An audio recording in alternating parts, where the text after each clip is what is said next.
Welcome to episode 37 of Two Dudes in a Movie. This is round 2 for us because we got almost an hour into recording our episode. Yeah. And we realized our board wasn't connected to the computer. So good. We're restarting and we're all going to act really interested in what we're about to re-say. No way. What? No way. I can't believe you watched that this week. What?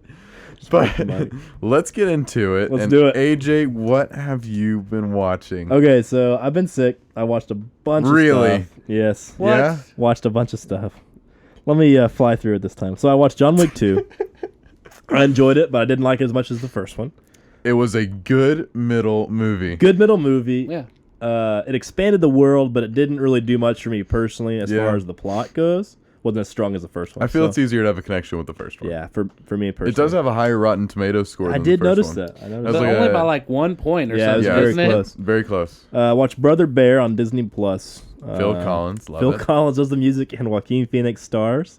Yeah. Which was very surprising for me. I haven't seen that movie in Because probably I haven't seen a 20 Joaquin years. Phoenix movie since I watched Joker, so I was like, what's happening? What? Yeah. I watched a movie called The Sunset Limited on Amazon Prime with Tommy Lee Jones and Samuel L. Jackson. I was about to say Michael Jackson. They Well, sit in you an know. apartment and argue about the meaning of life for an hour and a half. And it's really, really interesting. Unless you don't like talking, then don't watch it. Who directs it? Tommy Lee Jones actually directs the movie. Hey. I don't know if he's ever directed anything else before. I don't know. I don't know. I didn't It look may it have up. been his but debut. It's all in one room. It's all in one That room. sounds incredibly easy to direct. Dude, literally like Well, one camera, two I mean, camera, 3 camera maybe, Well, I and then guess- roll them around. I guess you got to get the emotion. He's got to pull the emotion out But of he's himself. acting. Like Yeah, he's he's the star. acting. But then he's got to also get the emotion out of Michael Jackson. Samuel Samuel Jackson. Yeah. It's, Hey. it's based on a book. It's a really good book. I don't know. like, Recommend the book. I highly. didn't have the mics plugged in, and I'm technically the producer of the show. So like, So the credits for that I movie mean- were surprisingly long. Like the number of people.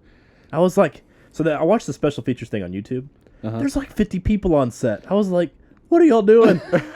You guys standing around like watching? Go home. Like, Go what is home. happening? You need Tommy a camera Lee. guy there, a boom guy there, a hair and makeup person maybe. Yeah. Like, Get a bunch of stationary cameras and have like Dude. switcher how off hard is screen this? and Tommy Lee Jones Yeah. hitting the switcher I buttons. was like, how hard is this? they can't all do it like us. Okay. I finished Rebels. I would love to talk about it in great detail, but I do not want to spoil the show for anyone who hasn't watched it, and I don't want to spoil the show for Luke. I am halfway through. So I'd like to talk about that show in great detail, specifically at another date whenever Luke is finished. we could do like a bonus feature. That'd be or something, fun. Maybe. That'd be a fun episode. I started watching Clone Wars in preparation for season 7 coming out this month. This month? It's Yeah, this this month. month. This month. The Yeah. 17th? I don't know when this month. 7th? All I've seen is this month. No, I think it's a double-digit number. I don't remember what it is. I'll look it up. I'm watching random episodes. I'm not watching the whole show. I'm just watching random episodes throughout the show that I think will be important come season 7. So I watched this 21st. Oh, sweet. So I watched the Darth Maul arc today, which is one of my favorite arcs in the show. Dude, Great- it's a good one. Great one. Especially when Palpatine comes in and wrecks both of them. You need to. So good. So there's a comic that follows that up Oh, too. really? It's called the Sons of Dathomir, I think. Oh, cool. And it's Oh, like yeah. right after that episode because like that episode, like Yeah. right after that, like That's the the next last one, time you see Darth Maul until Rebels. Yeah. either Rebels or Rogue One, depending on which one happens. Solo. Or Solo, but depending on which Yeah. one happens first. Hey, speaking of stuff that comes out this month, Altered Carbon comes out. I've Season never 2 seen that. comes out this Never month. seen that. Yeah, I don't. Have you seen it? First season was really good. I liked it a I've lot. heard it's a really popular show. Netflix. Yeah. it's Yeah, a Netflix Okay. it's show. another cyberpunky kind of Yeah, show. I've heard it's and- really popular. Yeah, We started watching Shooter. That's a Netflix show. Mark Wahlberg is the executive producer. It's kind of based on the movie called Shooter. Similar plot. Obviously expands farther because it's a TV show. and it's his same character from the movie. I've understood it that way so far. Did Well, the I thought same his thing. name was Bob Lee Swagger. His name is Bob Lee Swagger. Yeah, in His the name show. in the movie is Bobby Lee Swagger. I don't know if there's a difference. Maybe they just call him Bob. They keep talking about his dad. I don't know who his dad is. His dad could be Bobby Lee Swagger. I don't know. Huh. It's very unclear. I've been going under the assumption that it's the same same. character. I thought that's what it was. But he doesn't have a wife and kids, does he? In the movie? No, he just In the show, he has a wife and a kid. well. So I don't know. Remember at the end of the movie, he like Right. he's got a girlfriend. Right. So maybe. I've been going under the assumption it's the same guy. Huh. They keep talking about his dad because his dad received the Medal of Honor, but that happened in the movie too. I think it's the same guy. I think it's the same guy too. I think that's what it's supposed to be. I just read they're the gonna bring back synopsis, and it sounds like it's the same guy. I think As they say, he re-emerges. Yeah, I think it's the same guy. Yeah. That's the assumption I've been going. Okay, the last two movies I want to talk about briefly. I watched Memento. Came out in 2000. Stars Guy Pearce. It was directed and written by Christopher Nolan. Really, really interesting movie. If you've never seen it, honestly, I read a list the other day of best movies that came out in that decade, 2000, 2010, and that was on almost every list I found. Like that movie was like really well received really by everyone, fans and critics. Well, half of it's in black and white, right? Yeah. So okay. So I explained this earlier. I'll explain it again. It's on a YouTube video. In a previous episode. It's on a YouTube video, but the story is in a horseshoe shape, and so the movie takes place in two main storylines. The start is down here, and the ending is here. Yeah. On bottom, sorry. Whatever. Anyway. And they alternate back and forth between the two storylines, and they meet in the middle. So the very, very, very first scene of the movie is how the movie ends. Yeah. And then it goes back to the very, very, very beginning, and you literally have no idea what's happening, and then it bridges the gap, and it makes sense. And you're like literally, because you're like, what is happening? What is happening? What is happening? For an hour and a half. Yeah. And then 30 minutes of just exposition. And you're like, oh, okay. And then your brains are on the floor because your head exploded. The end happens, and you're like, no. Like, no, there's no way. Yeah. And then it just cuts. You're like, I guess that was how it ended. And you're like, no way. Dang it, Christopher Nolan, you did it again. So, dang it, you did it again. You did it again. I want to watch Insomnia. That's the only Chris Nolan movie I haven't watched. Insomnia. And it stars Al Pacino, actually. Yep, Al Pacino and Robin Williams is in a serious role. Yeah, and Hilary Swank is in it too. Man, I was a big Pacino fan after we watched Heat. I really liked him in Heat. I like Pacino a lot. He's one of my favorite a great actor. actors. Okay, the last movie I watched this week, I watched The Irishman. 3.5 hours long on Netflix. I personally loved this movie. I don't know exactly what score I would give it or if it would be on top 25 or whatever. I haven't thought that far yet. But I was honestly surprised how much I liked it going in. I was very, critical. Had very low expectations. Didn't expect to like it at all. Yeah. Loved it. I thought the main four actors in it were amazing. The way that the story worked was exceptional. It's kind of three storylines. Very, very, very old man, 90-something-year-old old man. De Niro is one storyline. He's kind of the narrator of the movie.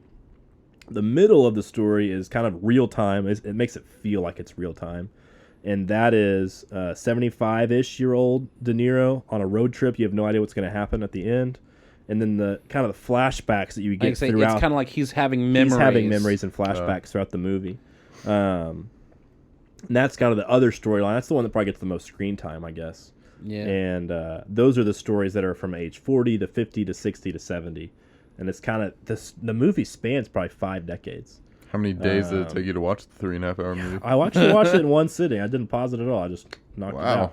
No pee breaks or nothing. It was the longest Scorsese filming of any movie he's ever done. Took him like 110 days to shoot it or something like that. Really? Golly. It was stupid. The budget was like $175 million. Like it was it's got all the de-aging technology. Yeah, it was insane. That had to have cost a pretty penny. Well, they had 100 and whatever days of shooting. They had all these big name actors. They had all these locations, and I mean, it was and all the technology. It's like a recipe for an expensive bill. Yeah, no doubt. But I don't know how much. I mean, I guess Netflix paid for it, but like it didn't make any money. It didn't gross any money. Well, it had a theater run. Right, but only made. I looked it up. It only made like $100-something thousand. Like because really? It only stayed in theaters for a hot minute, and it was only in like indie theaters. It wasn't in any major theaters. Huh. But anyway, I liked it a lot. If you like mob movies, you like Scorsese movies, you like that kind of slow burn type of movie, then this movie's for you personally. I thought the ending was slow burn, as in like that sounds like the most un-American movie I've ever heard of. Because Americans are like, quickly, let's blow something up. Well, okay, like Tarantino, I would consider him to be a slow burn kind of guy, right? His movies are very like build into it. Yeah, right? I'd say so. Most of them, he has a lot of moments built in where you're like, not all of them. Well, hey, this movie does too. Irishman. I almost said Godfather. It's very similar. I thought you were going to say Gotti. It's very similar. But The Irishman, so there's probably 30, 45 minutes of just kind of talking and story developing, and then someone gets shot in the face or something happens. He just like, because he's like one of the most famous hitman of all time. So he's killing people all the time. Yeah. Better than John Wick. No, he's not. He's not talented. He's not talented at all. He just is like a real person who walks up and shoots him on the side of the road because he was told to. You know, like that's his kind of thing. I also love the slang in this movie. Like the I heard you paint houses. Do you paint houses? He said, I do my own carpentry. I do my own cleanup or whatever he said after that. Yeah, very similar to some of the words like from John Wick. I've talked too long already, which I talked less time than I talked last time. We were about 30 minutes in by this point. Oh my gosh, we were not that far. Anyway, I had a good week. I highly recommend Sunset Limited, Memento, Irishman. 3 solid movies. Sunset Limited is on Prime. Memento's on Prime also. You can watch it for free. Oh, okay. On Prime. I need to watch it then. It's IMDb TV, so you have to watch like 4 commercials, but that's it. That sounds weird. So what? So Amazon owns my brain. Amazon owns IMDb, right? Oh, I didn't know that, but it doesn't surprise me. Anyway, they own IMDb. And so IMDb has this like network thing called IMDb TV. Okay. And they show free movies on the app, but also on Amazon Prime. Huh. And you just have to watch like 4 commercials or something like that. But why would you have to watch a commercial if Amazon? I don't care. I'll watch it. It's on Amazon Prime. It's about a 2-hour movie with like, I don't know, 5 minutes of commercials, something like that. Man, total. It's a and this is 2020. I need no commercials. Dang you can pay for it. I mean, if you want to pay for it. Irishman is on Netflix. Sunset Limited is on Prime. And if you do watch The Irishman, there's a little 30-minute like where the 4 Scorsese and the 3 main actors like sit down and talk about the movie. Highly recommend that. I honestly might go home and watch that tonight. It's a good. I really like this movie. It's a good watch. Talking about The Irishman for a second. I was like, I'm gonna go home and watch the movie. I'm just gonna watch that again. It's 9:40 at night. Okay, so I read some reviews on that. Literally, it either got 1 star or 10 stars. Like there was no middle ground. So either they made it an hour and a half in, or the whole way. Yeah, people were sitting there like, "This is the worst 3.5 hours I ever spent in my entire life. I am mad at the world because I watched this movie." And people were like, "Oh, I love this movie. This movie could have been 7 hours long, and I would have watched it." And I was like, "Okay, that's too far." But only Michael Bay directed it. Anyway. Michael Bay. Anyway, okay, we are off topic. Go ahead, Luke. I wonder what you watched this week. I actually don't remember, so the first movie I watched was John Wick 2. Yes, because we watched the same movie. We watched John Wick, so we reviewed John Wick last week, and this was based off basically Danielle being like, "So is there a second movie?" Because she really enjoyed, she liked the first, and so she wanted to continue watching, so we watched the second one. And I mean, just to go along with your point earlier, but it is like we said this in a previous episode that's unreleased. But it's like good on with it. I see it as like the Lord of the Rings, where Fellowship really pulls you in, just like John Wick, the first one, and then you have Twin Towers, which is the Two Towers, which is a good, very solid movie. I have no issues with it, and that's basically John Wick 2, and then it ramps back up again for the third one. Definitely. Which you forgot to bring for me to watch, by the way. I'm sorry. I didn't know I was supposed to bring it. We talked about it. Just pirate it like all the other people out there. A week ago. YouTube it. But the second movie I watched, work, we took a half day off and went on a field trip to the theater, and so you saw opera? We saw an Phantom opera. of the Opera. Yes, and then I left halfway through because that's not my thing. But no, we went. It's Black History Month, and it's a big deal in the NBA and everywhere else. But it's a big focus in the NBA, and that's true. We went and saw Just Mercy, which is about a fresh out of college lawyer who's played by Michael B. Jordan, and you guys could probably honestly say this. No, it's okay. No, go. Dude, we all struggle with words. Words are hard. He goes down to Alabama and he works in a prison, specifically dealing with death row inmates. Jamie Foxx plays a character who is in there wrongfully, and basically the whole movie is about Michael B. Jordan trying to get him out of there, proving his innocence. The movie has a very powerful message, a message that makes you think a lot, something I think that's still relevant probably today. Yeah. Deals with racism and then the issues with the justice system as well. But so did he get out? It's a true story, so I guess you can honestly Google this if you wanted to. But but yes, just tell us, Luke. I assume he gets out. That's how the movie usually ends. Most true stories end up on a happy note. That's yes, he does. Not Moneyball. Not Richard Jewell. Oh, start listing all. Whoa! I'm just kidding. It actually, it's kind of both. Okay. Irishman is not.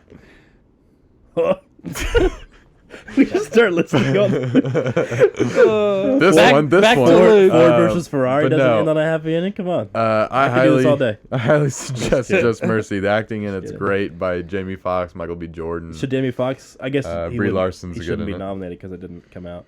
I mean, he could be up for supporting actor for 2020. I don't think this movie should be up for any awards, but I think it's everyone does a very great job acting. It's a good story worth telling. It's a good story worth telling. Yeah, that's a very good way to put it. So I mean, I think it fits a lot with what today said. So I think everyone should at least take a chance to see it at some point. I think everyone has a soft spot for true stories, like whether they're history people or not. Like I like history more than most people do. But I feel like every human being has a soft spot for true stories. Yeah. For whatever reason. Like, I feel like true story movies will always make money. Yeah. No matter what they are or who makes them. It just adds a bit of realism to a movie. Like, most movies, especially now, are Marvel, Star Wars, what have you. Yeah. And then, somebody throws out a true story movie and they're like, oh. Well, we love heroes, right? So, like, what better way to tell a story about a hero than to tell a story about, like, a true person. A true life hero, who was a hero. And you're like, oh, that's really cool. Yeah. Like Harriet Tubman or this message is different than other ones because a lot of like, Richard Jewell, I don't see that inspiring anybody for change. But this one, you left the theater and you're like, man, things need to change. Yeah. That's cool. But Richard Jewell was more of just like a... Here's this guy's story. What happened, and nobody ever really told this story, so we're going to tell it. Kind of like Deepwater Horizon kind of thing. It was more of like this story's not really out there. Here you go. Yeah. No, I think that's really cool. Paul? So I went on a Lethal Weapon movie marathon. But you didn't watch the fourth one? I did not watch the fourth one. But, dude, I love these movies. They're, as a set, in my top 25. I love the whole buddy cop aspect. And in your opinion, you go 1, 3, 2? I would go 3, 1, 2, personally. I think 3 is the best one for 3, me. 1, 2? Probably. And then 4 is like... Yeah. 4 is just there because it's... I think it was a good story because it was more, later in the 90s, and it's got Chris Rock. And that's the Chris Rock one's the fourth one? Yeah. I couldn't remember. I like that one. And then Joe Pesci is in... I love his character. Joe Pesci was in. But I also watched Ocean's 11. Let's see. What did I say about it? The best one in your opinion? Yes, it is the best Ocean's movie, and then 13. But I love the cast. Yeah, it's so good. Clooney, Pitt, Damon. Let's see if I can list Don Cheadle. Golly, dude, there's one more. I got you. It's like every he plays Frank. You keep going. I got you. It's like the best actors of the early 2000s. Dude, literally, they took the 2010 decade and said, "Who wants to be in a great movie?" And they all were like, "I'll do it." Bernie Mac. That's who I was trying to think of. Bernie Mac. Golly. Rest in peace. Love Bernie Mac. But yeah, such a great cast, and I love. It is. It's a Julia heist Roberts. movie. Oh yeah, Julia Roberts. Who's the bad guy? Elliot Gould. No. Andy Garcia. Casey Affleck. Scott Caan. Yeah, Scott Caan. I forgot Scott Caan was in that movie. It's a classic, but I love the comedy in this movie, along with the very seriousness of like being a heist and stuff like that. But especially Casey Affleck and Shah Khan. They they're brothers and they're always fighting and they're in the sitting in the car because they're like the drivers and always just ragging on each other, and it cracks me up. But how many Ocean's movies are there? There's 4 now with Ocean's 8. 11, 12, 13, and 8. They're really trying to screw you up with those numbers. Like, if you don't know what Ocean's is, and you sit there and say Ocean's 13, you're like, oh, man, there's 13 movies. There's 13 movies I gotta watch? Yeah. Well, it's because it's a remake. Yeah, there's Ocean's 11 from 1960. Yeah, it was the Rat Pack. It was Frank Sinatra, Dean Martin, and Sammy. But on a more serious note, I watched The Joker also. Second time through. Is it The Joker or Joker? It's just Joker. You watch some yoga in the bathroom, some weird music. Hey man, dude, I give it up now. The second time around, I noticed the score a lot. The score's legit. The score of that movie is perfect. It's just creepy enough to make it where it's really, really good. Another De Niro movie. Yeah, another De Niro No, movie. you're right. Quickly, your favorite scene in that movie. I know we reviewed this movie. We talked about it for hours, but for me personally, my favorite scene is the subway scene where he becomes Joker. Like, that scene to me was the most powerful scene in the movie. Well, that's like his first kill, right? Really? Yeah. Well, that's the one where he defends himself and he shoots the guy out of self-defense. Anyone in that situation would do that. Yeah. Hypothetically. And you feel so bad and for you him wouldn't too in feel that bad moment. about doing it. Yeah. And you'd also feel bad for him. But then whenever he walks down and he hunts the guy down and he chooses to shoot him in the back, that is when he decides to actually He's had that turn. Yeah. And he enjoys it. And he feels like that has given his life meaning and purpose. Yeah. Right? That to me was the moment that I was like, See, I think my favorite scene is either the scene right after that where, yes, it's the weird dancing in the bathroom scene. Yes. But at the same time, it's like he's embracing it. Yep. He's fully, getting, he's... When he comes down the staircase, it's also probably...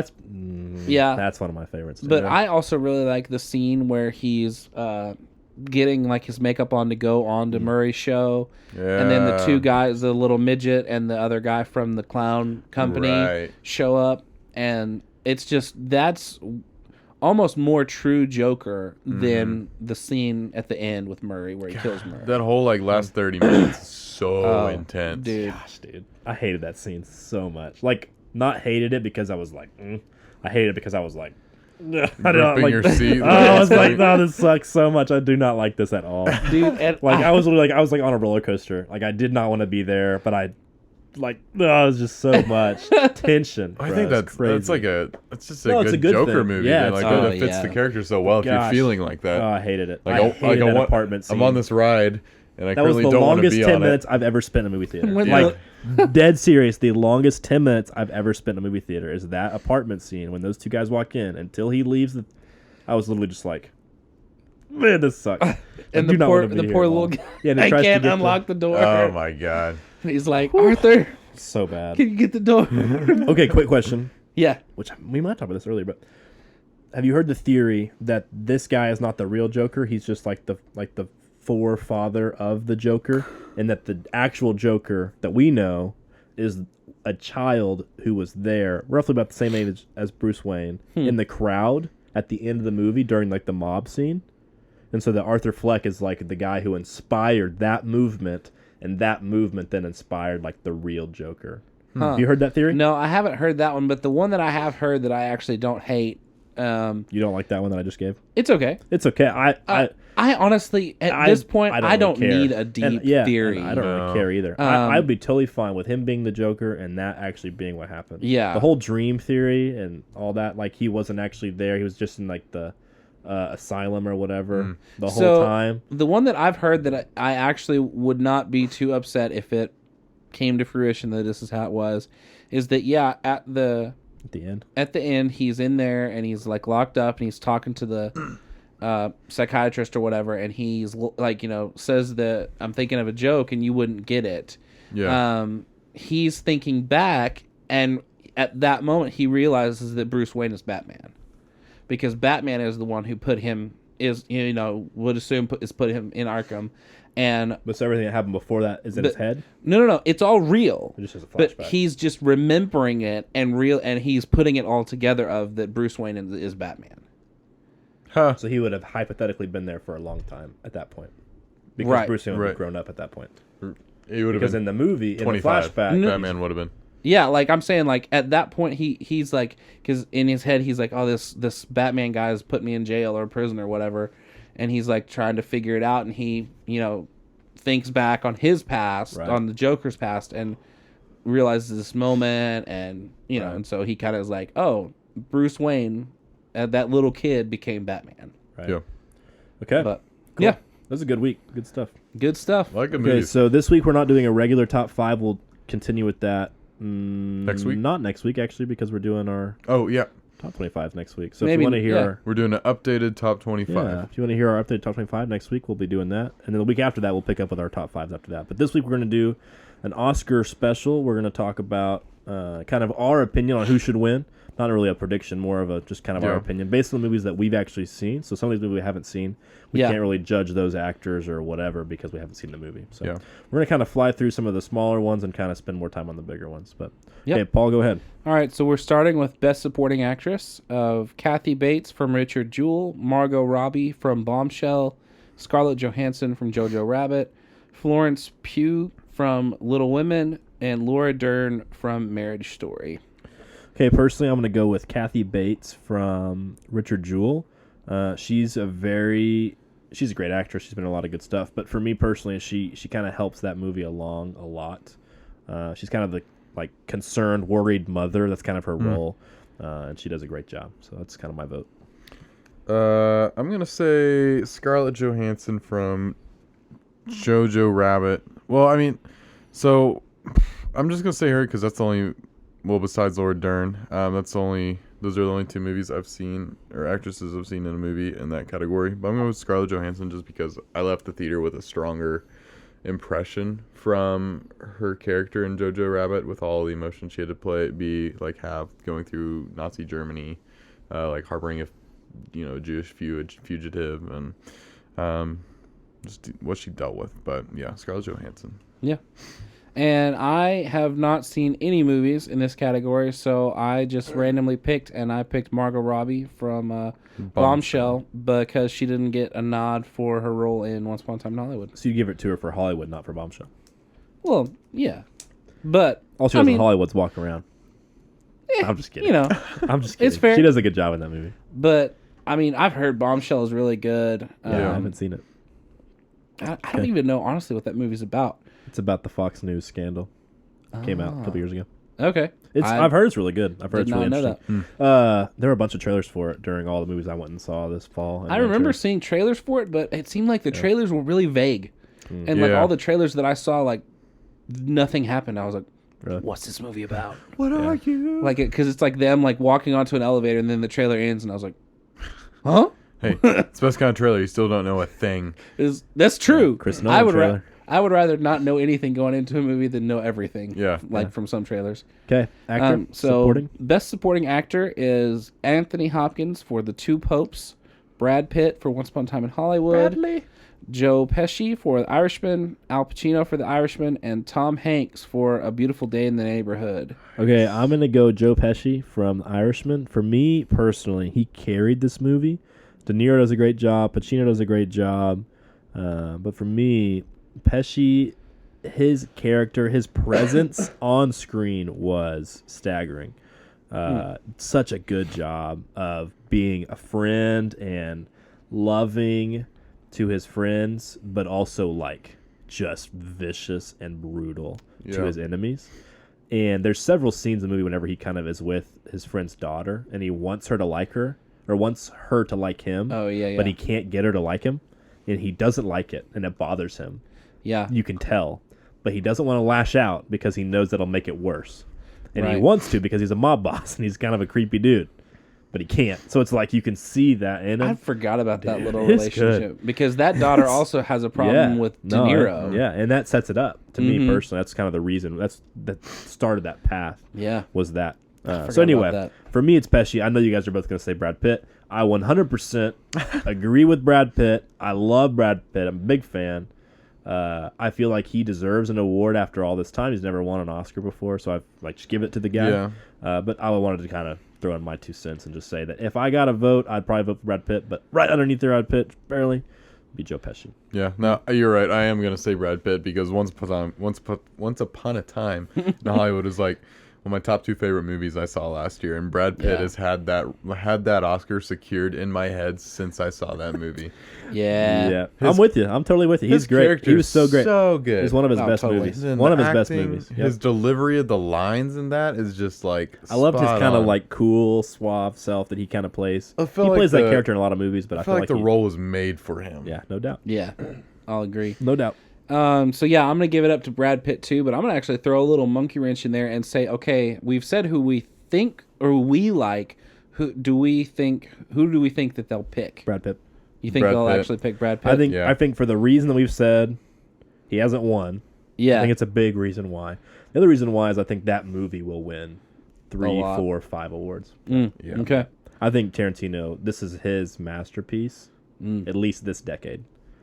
And so I'll agree. To me, that movie but the Oscars, man, the Academy, they love Tarantino. They give him awards every time. Well, also like movies about Hollywood, and they really. I mean, it's a self-glorifying movie. That's fair. So. Yeah. Okay. We haven't gotten this far yet, have we? Best Actress. Yeah, we did. We got this far. With Charlize Theron from Bombshell, Renee Zellweger from Judy, Cynthia Erivo from Harriet, Scarlett Johansson from Marriage Story, and somebody with the last name Ronan from Little Women. Cerise. She's in Little Women. Just wait till we get to Parasite, and I'm going to butcher everybody's name in that movie. I'm going to go with Cynthia Erivo from Harriet. I think I'm the only person who saw this movie, but I loved her in this movie. That movie was really underrated. It wasn't in the theater very long. Didn't make a whole lot of money, and I understand why. It's kind of a low-budget history movie, so it's not going to make a whole lot of money. But it's also a story that everyone I feel like knows. And it's a story. It's very popular. Everybody knows that story. They've all been told that story in school. It's all been taught in school. Yeah, as kids. So yeah. I don't remember what movie it was that I went and saw, but I hadn't even seen anything about this movie until I went to see another movie. Never saw a trailer for this movie. Yeah, I didn't either. I never saw a trailer. I went and saw this movie blind in the theater.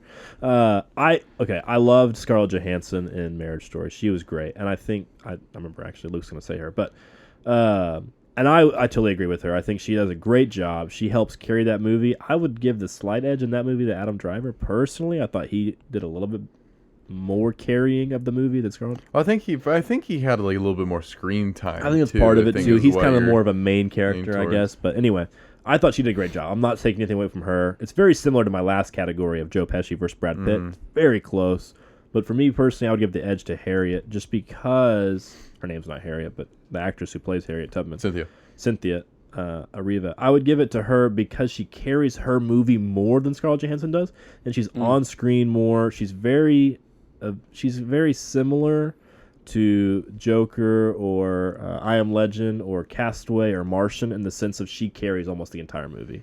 Well, it's about the movie's about that one person story. And it's about her one story. So I thought she deserves it, in my opinion, for that reason. Yeah. No, I'm going to give Scarlett Johansson her second Oscar in this 92nd Academy Awards for Marriage Story. Yes. Because the acting in that movie is what I think makes that movie. No doubt. The movie wouldn't be as good as it is without Adam Driver and Scarlett Johansson. There's no chance it would be up for Best Picture without that. And I think she gets a lot of... I think she gets looked over her acting because she's done a lot of superhero movies in the Marvel Universe and stuff, and everyone sees a superhero movie and they're like, no, but that's not a real... Scorsese's like, that's not a real cinema or whatever. That's not like, Scorsese sold out and went to Netflix, bro. Right? Yeah. I hate Netflix. I'm never gonna do Netflix. But this movie was a DC, I think, is getting ready to try to talk to him to do a movie. Really? Hey. Yeah. Dude, Scorsese will do anything to make a buck. He can't. I'm all for it. If they can revive the DC universe. That's true. But yeah, Scarlett. So this was a great chance for her to really show her acting chops. I think especially of late because, I mean, she did get to do it in Jojo Rabbit, and she's obviously up for Academy Award but she does get a main Best Actress, Oscar for this movie. I'm excited for Black Widow because I think that's going to be a really emotional movie. I think it's going to be a really emotional performance from her. Explore a lot of her past not on Marriage Story's level of, emotion or whatever, but I think it'll be up there. Like, I think she'll get to display that acting. Well, she was one of the characters that we didn't explore really their background a whole lot in the Avengers, like we did with Captain America. You're totally she didn't get her origin story until now. Her and Hawkeye each. Yeah, you're right. You're totally right. Okay, Paul. So, again, and I realize I'm being very misogynistic. I didn't see any of these movies either. So I need to get on it. Well, okay, Bombshell just came out. Harriet was kind of a low-budget thing. Marriage Story just came out. I am going to watch Marriage Story. That's probably going to be a one I watch this week because, like I said, I'm going to try to watch a lot of the Oscar nomination movies. But that's definitely... Callie's going to buy Little Women. I'll probably watch that someday. Yeah. I hope Scarlett Johansson wins... At least both. I hope she wins both. I think she's going to win at least one. I think it's deserved. I think it's like her time. Yeah, like, no doubt. Because it's kind of like y'all said, even though I haven't seen either one of the movies, like she's just been this hot girl that people have been casting because she's the hot girl. Right. And then I think Her was the first movie that was like really kind of showed her acting. Yeah. Well, that was just like really her voice acting. And Yeah. Yeah. But so now I'm hoping that this is like her real like arrival. Do you ever see her in that weird futuristic movie where she plays like the Ghost in the Shell? The robot thing? Oh no, I haven't seen that. I saw it. Do you like it? No. I heard a bunch of like Harold terrible. is because it's based on an anime, and I think he watched it or something, and he said it was awful. I heard it was terrible. Anyway. So now Next we are one. on to Best Actor, which this is brand new territory. Gosh, boys. This is loaded. We did not get here the last time. This is loaded extremely hard. Loaded field. So the only I know there's a couple, but that's okay. We got Jonathan Pryce for The Two Popes, which I need to watch. That's a Netflix movie. I need to watch that one too. I need to watch that. Netflix, Marriage man, Story. 3 movies that Netflix created that are original movies this year that are up for a lot of awards. But yeah, Adam Driver, Marriage Story. Antonio Banderas for Pain and Glory. I didn't see that one. Which I want to talk about. I watched the trailer for it. And then Joaquin Phoenix for Joker, and then Leo for Once Upon a Time in Hollywood. All right. So I'm going to take a couple of seconds to talk about Pain and Glory for a second. It's a Spanish movie, so it's all in. So it's foreign language. I read about it. I just haven't seen it. And I heard it was awesome.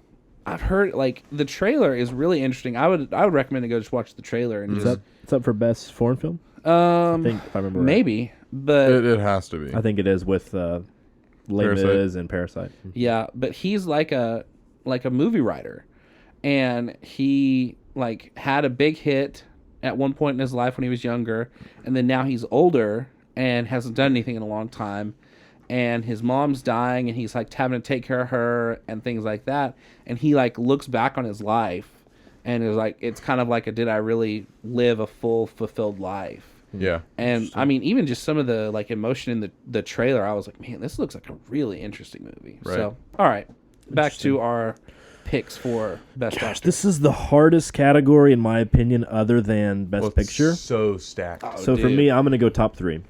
Oh boy. Number 1 is Joaquin Phoenix, personally. Okay. Gosh, I think that might have been the best performance of all time. Whoa. Personally, like it is up there with Heath Ledger. Like, and what's crazy to me is the number 1 and number 2 performances of all time, in my humble opinion, are both as the same character. Yeah. Like that's crazy. It's a very intricate character. Yeah, but man, both of those performances are staggering. Anyway, I would go Joaquin Phoenix 1, DiCaprio 2, and Driver 3. DiCaprio for me gets the nod above Driver because of the acting like he's acting, and then acting like he's not acting. Like you mean that jump back and forth throughout the movie is so good. There's even scenes that are one shot of him acting for a fake camera here, and then the camera cutting there that's not actually our camera, and then he's portraying himself in real life, and he immediately changes into his character that's not for the show that he's on. Yep. That to me... So he's playing 2 different characters that in a to movie. me is more impressive than what Adam Driver did. Adam Driver is 3rd for me personally because of his range. Honestly, that dude can act. Like, holy cow. And he's so young and upcoming. Like, he's got so much potential. But why was he so good in Marriage Story? Man, he was so good at Marriage Story.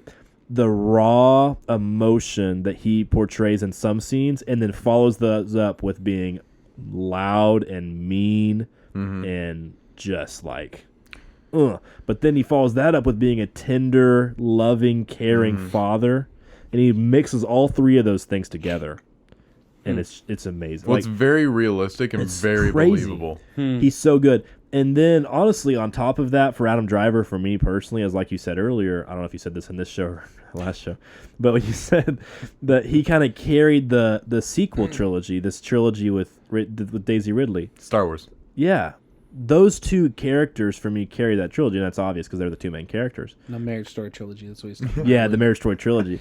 The Star Wars trilogy. They probably could do a Marriage Story trilogy. Rise of Skywalker, and to me that was his best movie in the Star Wars trilogy was Rise of Skywalker. His and transformation. that just came out.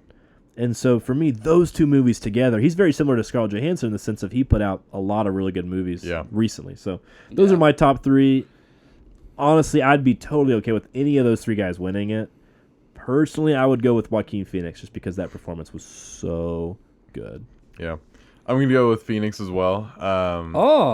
All right. I know recently, Joker's gotten a lot of flack recently. Everyone's like, oh, it's not that good. All of a sudden, I know, as soon as it gets nominated for like 1 billion awards, you're like, oh, it's not that good. Well, yeah, and everyone understand it's that. all of a sudden it's cool to hate Joker, which I think is completely wrong. Because when that came out, when before it came out, everyone's like, "Oh, Joaquin, man, so popular." Joaquin. Well, and it's the first rated R movie to win $1 billion, and so it's like, and it won all these awards, and it's already been nominated for all these awards, and now it's like, oh, I don't want to talk about that movie anymore. Yeah. Makes no but sense. I think he won the Golden Globe, he won the BAFTA. I'm like he totally deserves it all. To me, for real. No, you're there. His acting in it just brings you into that movie, like you said, and then just like the scenes that he's in there and he creates all that tension. Yeah. His character is what does that. Like whenever they're on the show and he's sitting there, he's like, "You want to hear a joke and all that?" Like. Yeah, oh my gosh! Like his laugh, man. His laugh is what sold me. Like, the fact that it hurts him physically to laugh, but he can't stop laughing, and he hunches over and like holds himself while he's laughing, and he's crying. Like, it's so good. Because you feel it's bad creepy, for him, but it's sad, but it's like it's you want to dislike him, but you also feel for him, and then it's just like, oh my gosh, and it's Joaquin's performance that does that.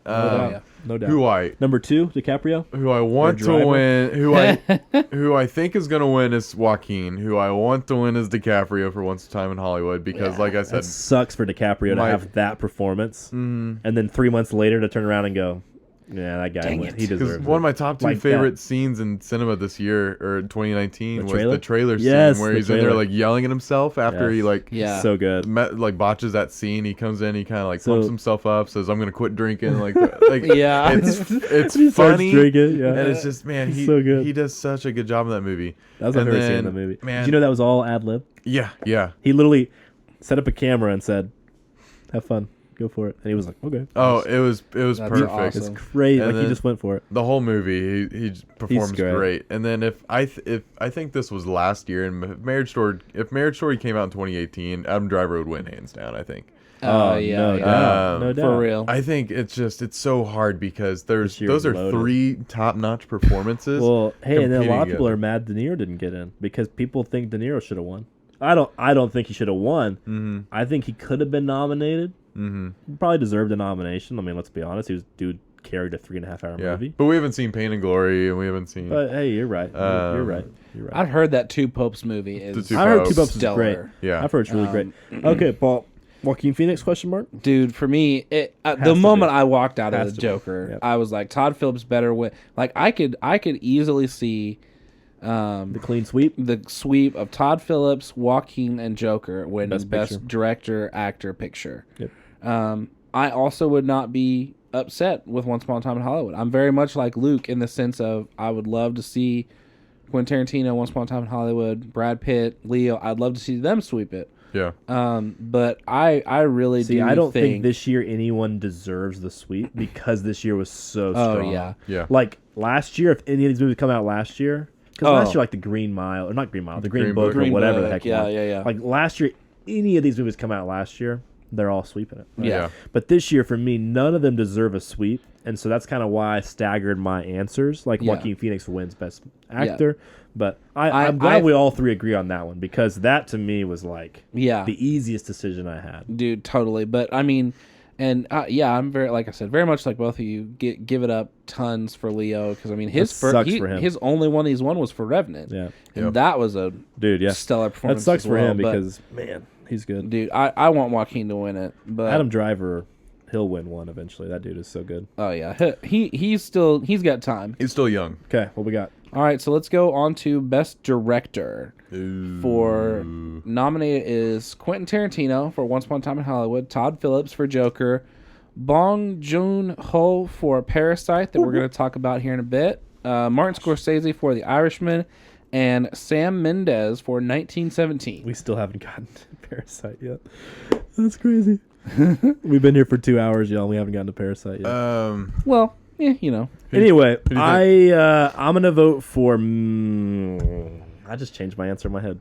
You're going to say Mendes, I don't trust myself. I was going to say Mendes, and I was like, Gosh, this is hard. I'll stick with my original answer, which is Mendes. Personally, I'm gonna say Mendes too. I think it's Mendes because of the decisions he made for that movie. I would give Tarantino the best screenplay. I would probably give, like I said, I would give Joaquin Phoenix the best actor. Todd Phillips for me, like, I don't know. I don't know anything about how he directed the movie. Category too. You joke. And Martin Scorsese. I mean, this might be the best Scorsese movie since Departed, and maybe one of his best movies of all time. And he's made like 25 movies. So, like, how do you not give Scorsese this award? I think you could literally give it to any of them, and I'd just be like, I would be okay with any of them. This is the only one I've seen all the movies. I would give it to any of them personally. I personally would vote for 1917. I would vote for Mendes because of the decisions that he made that made that movie exponentially better. It's kind of like a coach in a sport. Bill Belichick, right? Or whoever you want to take, Popovich, I don't care. Does he make his team good to great, or does he make him great to, like, slightly better? To me, Mendes takes a movie that is, like, a pretty good movie, but he makes decisions that make it, like one of the best movies of the year. Yeah. And so for me, that is why he deserves that nod. Scorsese did a great job. Tarantino did a great job. Parasite guy did a great job. Bong Joon-ho? Bong Joon-ho. Yeah, Bong Joon-ho. He did a great job too. But, like, for me, it's Mendes. It has to be Mendes. Phillips did a great job with Joker. I'm not sure how much he gets credit for that. I would love to watch behind the scenes for Joker. Like, love to watch that. I don't know how much credit he deserves. For me, it's Mendes. I want to hear why you think Mendes, though. Like I said, I think you can give it to anybody, and I'd just give it a thumbs up. Like, it'd have the Luke stamp of approval. But I'm going to go with Mendes just because his movie was it felt so different from the other ones, mostly because it all was, quote-unquote, one take, it was stitched together in parts. Right. But it was, you're traveling with these two characters through their entire journey. You're not missing a beat. And he had to sit there and direct these actors through these moments, through these emotions, and all while this just crap of World War I is happening and stuff. And I think he pulls out all this wonderfully, like the exhaustion of who's the main character? I forget the guy's name. I don't remember either. Maybe. McKenzie's the guy who's going. Yeah, it's not McKenzie. I'll look it up. Someone look it up while I'm talking. But to get that character, like his exhaustion, but his drive feels very real. And so I think he did a good job of giving the best out of these actors, best of directing these scenes. He had the backup of, one of the greatest cinematographers of all time, Schofield. Yeah. He had the... No, so for me, I'm with you. Like, that is such a unique way to make a movie. Yeah. And that takes, like, guts. Like, you make that movie and you make a mistake and it is not enjoyable. Yeah. That is a humongous risk. Because it could have easily been, like, bad. It could have been. Just a generic, war movie. It could have been terrible. Like, and it could have gone from, like, a pretty good movie to, like, holy cow, that was miserable to watch, to, holy cow, that was amazing. Cinematically, that was, like, revolutionary in a lot of ways. Yeah. So, for me, I agree with Luke on that. I want to hear your thoughts, though. And, well, one other thought on that. The last movie to do the whole one-shot thing won Best Picture, and that was that Birdman movie with Michael Keaton, which I didn't. I haven't watched it, like but that one. But I'm with you. I just think he'll get. I think he'll win it personally. I think he will win it. Yeah. I also think he deserves to win it. So that's kind of both for me. So for me, I actually say Quentin Tarantino. Yeah. I got you. All right. I'm a very big fan movie, right? of his. In your opinion? Oh yeah, this is my favorite movie of his. But I think. I, again, 100% agree with. I really, this is the one category that, first of all, I've seen all the movies, but second of all, that if whoever wins it, I'm gonna be like, yep, good call on that, Academy. But I want Tarantino to win because I don't think has he won a best. He's never won director. I looked this up the other day. Yeah, he's never won director. He's won. I think he won Best Picture once. I think for Pulp Fiction. Yeah. And I think he's won screenplay like 2 or 3 times. But he's never won director. So I want to hear your number 2 real quick. My number 2 is Martin Scorsese. In this category, I mean. Sorry. Yeah. Is my number 2 is Scorsese. Yeah. And I honestly would not have said that until I watched it yesterday. But well, yeah. Obviously. But man, like that surprises me that I'm putting him that high. But man, I thought the movie was really, really good. Your number 2, real quick. Tarantino. Okay, and number 2, Todd Phillips. Yeah. Dude, have you watched the behind the scenes stuff since you have the DVD? I haven't watched many of the behind the scenes stuff, but I've seen a lot of. I follow Todd Phillips. Yeah. Okay. And a lot of his posts were like pictures of the behind the scenes and like how like that bathroom scene, right? Like it was very similar to what you guys are saying about the trailer scene with Leo. Yeah. Of the only 2 people that knew what were going to happen in that scene was Todd Phillips and Joaquin. Right. And Joaquin's the one who came up with it. Right. And he just was. They were just brainstorming. They were like, all right, we're going to have this big scene where it's kind of like his, he's kind of first realizing and getting into whatever. And Joaquin's like, dude, this is what we're going to do. This is what I'm going to do. And they just went with it. And Todd's like, all right, I'm just going to tell the camera guy to just stick with you, and then we're just going to do it. And it ended up being perfect. And but like a lot of that stuff where it's very creatively, he's definitely there, but he's also allowing the actors and other people to be very creative as well. To which I appreciate that. And Tarantino's very similar in that way. With the setting up. All right, I'm gonna put a camera right here, and you do your thing, and then we'll find something that's good. Yeah. Agree 100% that Mendez is probably my 3rd choice. Yeah. But again, anybody Dude, in this Loaded category. I will not be like, oh man, that was that's wrong. It's just stupid. Because the cinema. I definitely 1917 will win cinematography. Roger Deakins. Okay, so before we do Best Picture, real quick, like flying through, we don't have to read the people.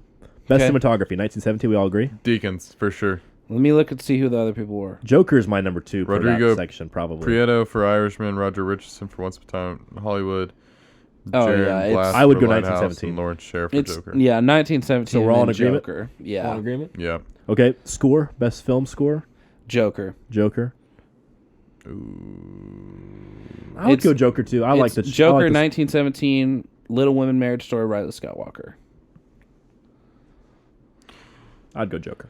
Dude, Rise of Skywalker, boy. Rise of Skywalker. Let's go. Give him an Oscar. They deserve at least one. But I didn't really notice the score. No, you're right. It's just Star Wars. I mean, it's just it's John Williams. It's John Williams. Yeah. Okay. But, Screenplay. Best original screenplay, which means a screenplay that was based on nothing prior to the movie. So, Marriage Story, Hollywood, Parasite, Knives Out, 1917. I'm saying Knives Out, personally. Huh. Okay. Because I think Tarantino will win other things. And so I'm going Knives Out because it was so unique and creative. Yeah. 1917 for me, the screenplay is probably not that great. It's just a journey story. It's not like special. So for me, Knives Out would be there. This is a category I think Parasite will win. Parasite has a chance in this one. Parasite's my number 2. Quentin Tarantino for Once Upon a Time in Hollywood. I think he's going to win. I think he will win this one. But I think Han Jin-won for Parasite has a I think this is a category they'll win. You think Hollywood will win? No, I think Parasite will win this. Okay, best adapted screenplay. Jojo Rabbit, Little Women, Irishman, Joker, Two Popes, and that's it. Jojo Rabbit. I'm going to say Irishman. I probably would say Joker. I'm going to say that's interesting. We all split that one. I think that's all the other little quick ones I wanted to do. Okay, Best Picture. Now, all right, the Big Daddy. We've this one's got hard, man. 1917, Holy. Irishman, Ford vs. Ferrari, Little Women, Joker, Jojo Rabbit, Once Upon a Time in Hollywood, Marriage Story, and Parasite. Wow. Golly. Loaded category. It's also crazy to me that Ford vs. Ferrari is up for Best Picture, but nothing else. Yeah. It felt like they're like, we need one more slot to fill. Honestly, I agree. No, I think that's what happened. Because they're not up for anything else. Yeah. Like Christian Bale, Matt Damon, not up for anything. Well, you gotta look at the other categories. Those things. No, I'm with you. But to me, true. why include them? Why even have them? I guess you give them a nomination. Anyway. Yeah. Okay. Man. He's gonna say Joker. I'm gonna say Once Upon a Time in Hollywood. You're gonna say Hollywood. I'm down to 1917 or Irishman. Those are my top 2. Golly, that's hard, man. It's really, really hard. I'm gonna say 1917 against my recency bias of The Irishman. I think 1917 does have a really good chance. I think 1917, for me personally, deserves Best Picture. Yeah. and I'm going to vote for it. But like y'all said, there are 4. So I would go 1917, Irishman, Joker, Hollywood in that order. Okay. And any of those 4 that win, I'm good. If Marriage Story wins, I'll be very disappointed. If Parasite wins, I'd be disappointed. If any of the other ones win, I'd be disappointed, personally. Ford vs. Ferrari wins, it would be a miracle. I like that movie. I like that movie a lot, don't get me wrong. You'd be confused. I like that movie. I'd be like, what the heck? Because it didn't win anything else. Right. It wasn't even nominated for anything exactly. else. Right. For me, those 4 are the 4 that I'd be okay with winning. Yeah. I would vote 1917, and then Irishman next, and then Joker, and then Hollywood. You said Hollywood, and you said Joker? Yep. I'm going to, Okay. For sure. 2019 was loaded. We did our top 5 not that long ago. Yeah. Man, I'd have to bump Irishman in there because I hadn't even seen that movie when we did our top 5. Oh, So you'd knock Ford out vs. what? Ferrari Richard is- Jewell? I wouldn't. Yeah, for sure. Ford vs. Ferrari is best sound mixing. Hey, There we go. There we Come go. on, guys. Hey, Ad Astra's in there too Jeez. somewhere. Yes. Best digital effects. Visual effects of In-game? Skywalker Endgame, 1917, Lion King, Gotta be Irishman. Endgame, right? Gotta be. I mean, probably. Dude, I don't know. The Irishman's Irishman, pretty good. the stuff they did was, and they like I said, talk about it in that little documentary thing. It's interested to see- impressive. This might be the first time I actually watched an entire, Oscars. Well, I won't because I'm going to the Thunder game, but Yeah, I was about to say I have to work the Thunder game, so I might just watch the YouTube recap the next week. thanks a lot, jerks. dude, Okay, shall we finally jump in? Yeah. Parasite? Parasite. I forgot about the movie. yeah, what movie are we doing? It's No, up for I'm best just foreign film, right? It'll for sure Yeah. win foreign It's up for film. a lot. It'll Yeah. for sure win foreign film. It's already won. I didn't see an exact number, and I stopped counting literally at 50 something. I think it's won like 111 something awards. Yeah, it's crazy. Golly. So The amount of critical prestige this movie has is insane. Has what, a 99 on Rotten Tomatoes? Yeah, Yeah. that's insane as well. So- in my humble opinion. I'll get into it here. Okay, let's go. All unemployed, Key, Tyke, and his family take peculiar interest in the wealthy and glamorous Parks as they integrate themselves into their lives and get entangled in an unexpected incident. Incident is one word for it. No kidding. A Tarantino-esque incident.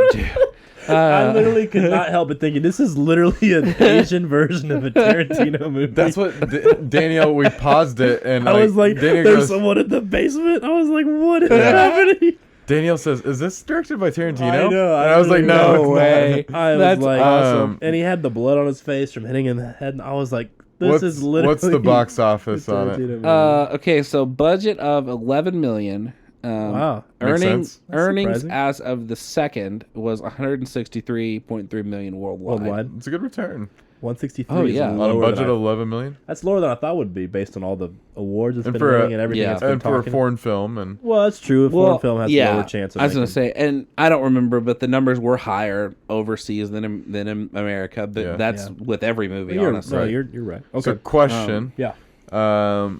how easy was it for you guys to watch this with subtitles? Okay, for me that's a meta question. Should we talk about it now? Yeah, or let's later? save that. or even Okay, we'll or, save even, or even a cinematic element maybe. Yeah, Yeah, let's save that. So No, let's that's go That's through. a great question though. Yeah. For me that it took a while. okay. Yeah. It took a while. We'll talk about it a little bit. yeah. Yeah. Okay. Idea / premise. So you got. Do you want me to go into the ratings? the Well, actors and stuff. Come Well, on. the actors. Good luck. But Yeah. the IMDb score is what I'm interested in. I think. More than anything else. 8.6. Okay. And the not- Metacritic's like stupid high, right? 99 for critics on Rotten Tomato, 93 audience. Wow. 96 99? Metacritic. 96. This Dude. might be the highest rated movie ever watched. 91% of Google users like this movie. No, one of the Terminators is 100. Terminator 2 has 100. But not on score. both of them. Oh, Not yeah. on Rotten Tomatoes and Metacritic. No, this is the highest collective scored movie we've ever Yeah, watched. That's what I'm saying. It's the highest one between the three. It's the highest we've ever watched. I think. Yeah. That if I recall correctly, that's insane. Dude, yeah. I was like, wow. Give us the actors real quick. Okay. Good luck. I only wrote down 2. Well, I have them here. Do you want me to read them? I mean, I can read them if you want to hear my butchery. Yeah, let's hear it.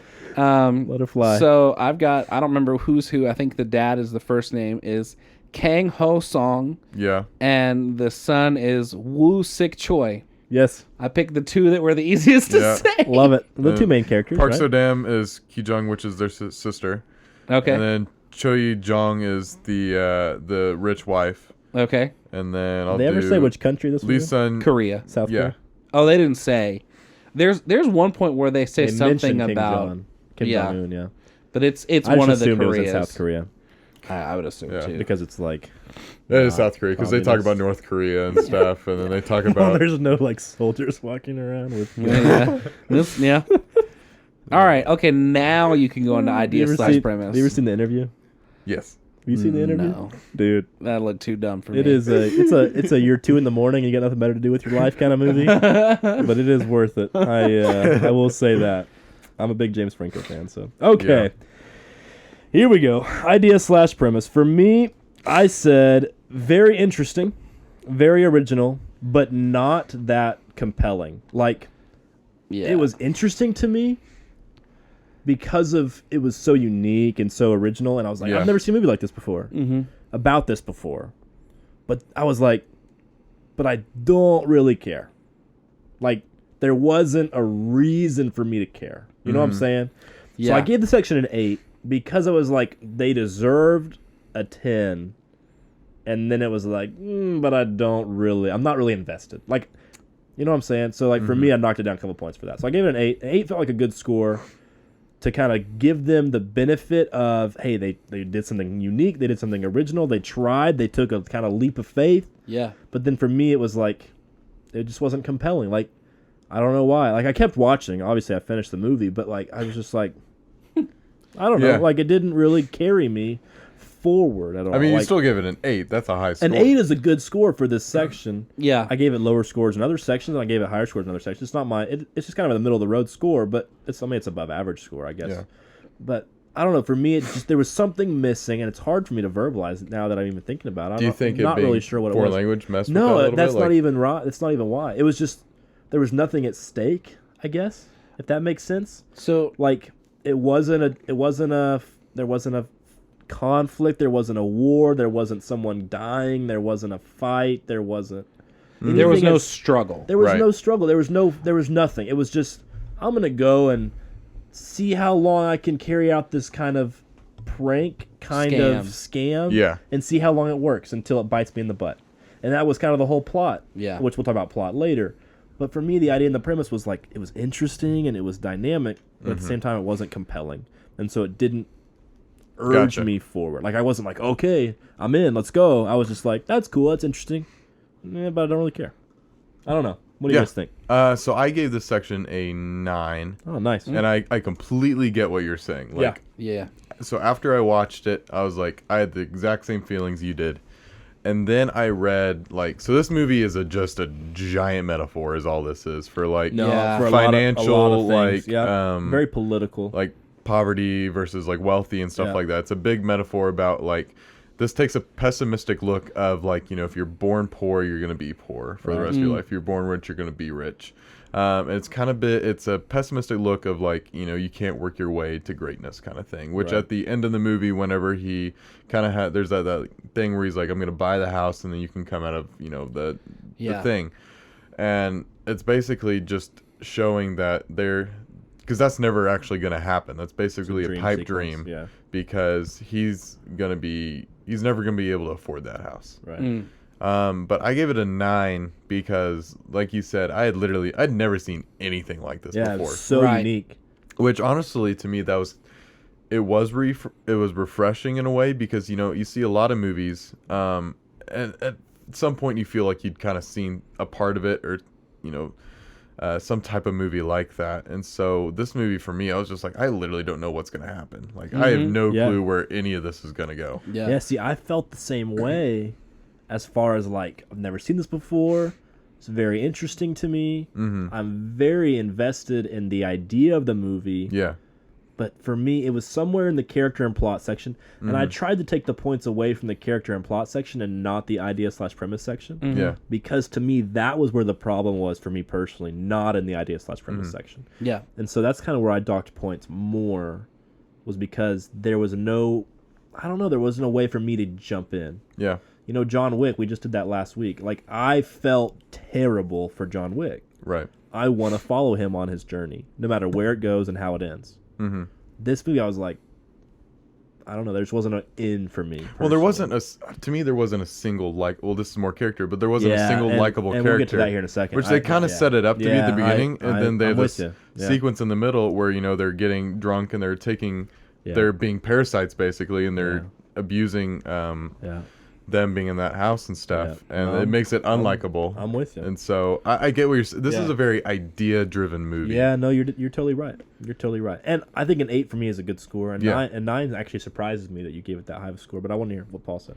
Yeah, so I gave it an 8 also. For a lot of the same reasons. Very original idea of a different type of a scam movie of like, hey, it randomly, and it is. I love the way Luke said it's a giant metaphor because it's the whole rich versus poor thing, and I think this movie probably hit home with a lot more, honestly, Korean people than it would to us being Americans. Because, and I mean, we've all been fairly middle class our entire life, so we don't really understand the struggle. But We've never been actually poor. It's real and it's there and things like that. No, I'm with you, but.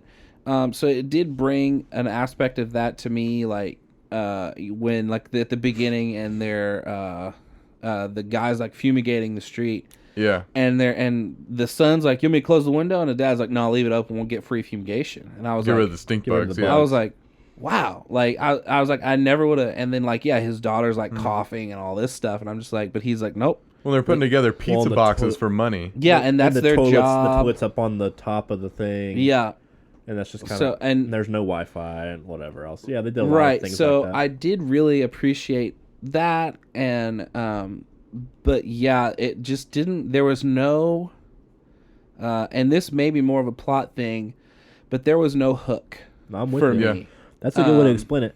It wasn't like, when you read a book, I love to read, so I relate a lot of movies to books. But when you read a book and chapter 1 ends, there's a hook. You want to keep going. Yeah. When chapter 1 of the movie ended for me, I was like, I will keep going because I'm invested in the idea of the movie. Yeah. But there just wasn't a cliffhanger. There wasn't a hook. There wasn't any kind of storyline that I was like, okay, And I think that's a really good way to put it. They didn't do enough personally in the setup to keep you interested. And I mean, this again, maybe more of a plot thing, but I'm gonna say it now and I'll repeat it later. I'm sure. I'm not kidding. This was the worst first hour of a movie It was the most boring thing I've ever watched. Wow. That's how bad the lack of hook was for me. Okay. Until it picked up and then it picked up. And then I was like, okay. But it was bad for me, but it wasn't bad. Yeah. Personally. But so that's why I docked it. I'm coming with you. Yeah. 2 points. I see what you're saying. Usually you look for a character to kind of latch onto, and I feel in the way it was the son. They set you up to kind of start attaching to him, and then they flip it, and you're like, all right, now I hate him. Yeah. Right. So okay, let's just jump into character then. Yeah, we're there. We're there. I gave character a 5. I literally. I thought about giving character like a 1 or a 2. Yeah. And I hope maybe one of y'all did. I didn't have the nuts to do that, but I didn't want to poop on the movie that much because I liked it in the end. It worked itself out. But for me, man, the character thing killed me. Yeah. Not a single likable character in the movie. Literally, I liked the dad the most. It was cool. The dad was my favorite character of the whole movie. Yeah. But I was still in the end, I was like, what? Yeah. You know what I'm saying? That's more plot than character, I guess. But I don't know. That lack of likable character killed me. I literally was like, I don't want to cheer for anybody. The rich guys, the poor guys, I hate them all. They're all losers. Yeah, in their own rights, yeah. They're all losers. Who cares? Who cares? And if you can't care about a character, then you can't care about a movie. Characters make movies. So who cares? Yeah. So for me, I was like, man, I want to give this section a 0. I'm going to just destroy this movie forever. But 5 for me is about fair. I said that the lack of likable characters destroyed my character score. There's 0 character development for any of the characters. Yeah. The dad, you could argue, develops a little bit, a smidge, and that's it. And then I said the lack of good guys and bad guys. Yeah. There are no good guys, and there are no bad guys. The guy in the basement is a bad guy, right? Yeah, that's really the so only. is the ex-housekeeper. And the housekeeper the wife turns of into a his. bad She was guy, creepy, by which the is way. like weird. Like that was bizarre. And when things got weird, I was like, okay, it's getting a little spicy here. But Yeah. I was also like, this is anyway. We can talk about that in plot. Yeah. But for me, those three reasons, and I could have written a lot on this section. Yeah. But for me, those three major reasons of no likable characters, no good guys, no bad guys, and no character development, I could have given this section a 0, 1, 2, 3. Gave it a 5 just because I liked the rest of the movie. That was kind of me being nice. I want to hear y'all's thoughts. I gave this section a 6. I said there was, like you said, there was absolutely nothing crazy about them. They were all basically just representation pieces. Well, they weren't even interesting, and they were just there.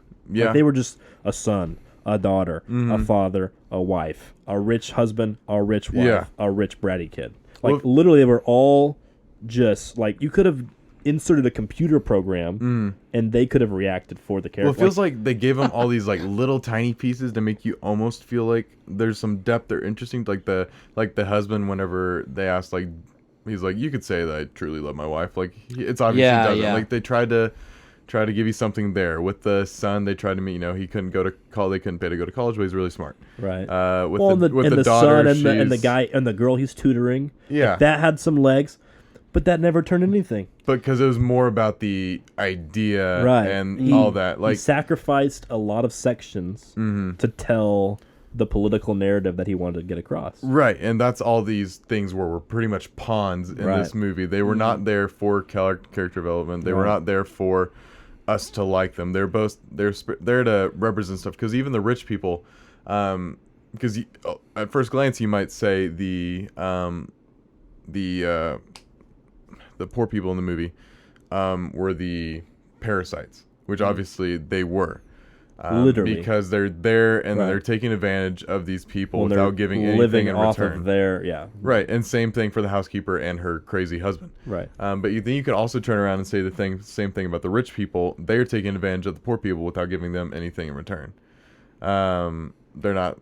I liked the wife character. The rich wife character. Yeah, she was nice. She was nice. That was the one that... But she doesn't, do anything. That was the biggest character fail for me. Was her? Because I think she had the most potential. Yeah, I'm with you. But it failed hard. Like, she didn't do anything. Yeah. And she never changed or grew or developed at all. Like, she could have stepped in at any moment and said, this needs to stop. And that would have been interesting. She could have stepped in at any moment and said, I know what you're doing, but I don't care. I want to help you. Well, they're so naive. That would have been too. But they literally just had to keep that naivete or whatever you want to call it. They had to keep it going because that's the whole plot of the movie. And they made the entire movie about that. And literally, he sold out all these other sections just to tell that narrative. Mm-hmm. Yeah. And to me, that's why this movie doesn't deserve the hype that it gets, is because he did that in a really, interesting way. Yeah. And he has a very valid point, and he makes it very well. But he just didn't make a great movie in order to tell that story, if that makes sense. And this is one of the reasons why. It's because of the character. What'd you give it? I gave it a 6 also. I very much am like you, where I didn't really have the guts to give it a terrible score. A really, really crappy score, because I did enjoy the dad's character. I do feel like he's the most likable. He's the most likable, and again, if there's any character development in the movie, it's him. Just a smidge. Just a smidge, because but it's actually more of a devolvement. Yeah, it's not because he kind of starts losing it. Yeah. And then that was actually really interesting to me, how he lost it. Was it the smell thing? The smell thing that bothered him the most. You think that was the one thing that kind of how the rich people were talking about his smell while he was there? Yeah, because they kept calling him poor, and that's something I didn't get at first, because he said that he smells like someone that rides like a subway. Yeah. Which I think there was some like cultural misses for me that going back and reading through, she says, I haven't ridden a subway since I was in high school or whatever. Yeah. And that's like me reading articles afterwards. I realized that's cultural stuff in this movie I missed that made more sense after reading. I was like, oh, okay. But yeah. But that was to me, that's what felt like the the final like straw that Yeah. kind of turned him against the rich people. I mean, I do feel like the son was a little like he was my second favorite character. Kevin. The poor son. Kevin. Yeah.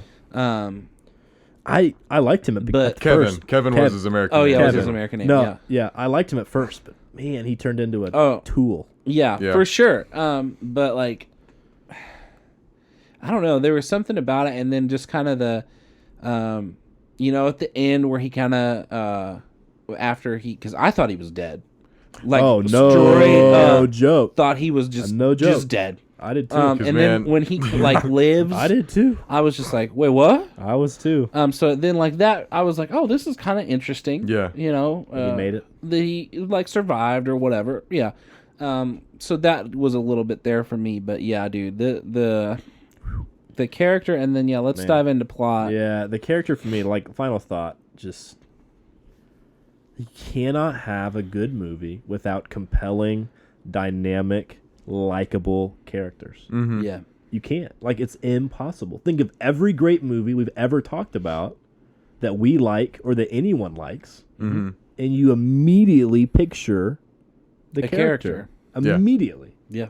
And this movie didn't have one. It just did not have one. Yeah. Like, think about this year alone. Best Picture. Irishman. 1917. Hollywood. Yeah. Joker. Yeah. Little Women. Parasite. Whatever you want. Even Ford vs. Ferrari. There are 5 characters in Ford vs. Ferrari that I like more than anyone in this movie. So it's like, you just can't do it.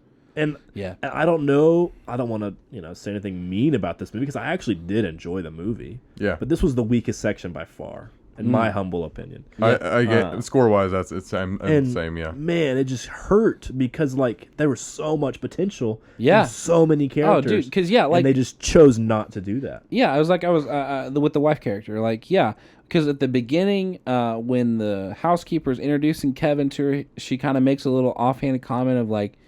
Almost like she's kind of crazy, or his friend or something or other. Somebody makes a comment about how she's weird, and I was like, okay. And I also, having no real idea where this movie was going to go, I thought she was going to be the one to like snap and like murder everybody or something. Like I just knew from the trailer that someone was going to die because the trailer's like a crazy person trailer. But I had no idea where this was going. Well, there's so many avenues that could have gone down, but it was focused on telling this idea. Yeah. I think that's Tarantino-esque is a good way to describe it because it was insane, and when it got bloody, it got bloody. So we in the plot now? Plot. Okay. Ooh. I gave the plot a 6. I said that it was unclear a lot of the time. Like, what? Well, I think that goes with why we haven't seen this before. I'll give it some grace there. I said it was too long. Like 2 hours and 12 minutes? Not the movie, the plot. Oh, like okay. The movie, the development of the plot. The movie was too long, personally, for my taste. Like, if you're gonna make a subtitled movie, like, a little shorter. Well, you got to think this is a normal movie in South Korea. You're totally right. Fair. You're totally right. But if you're trying to make like a big blockbuster in the States, like people aren't going to go watch a 2-hour plus movie. Whatever. Anyway, because Americans are lazy. But exactly. But the plot for me was too long, not the movie itself.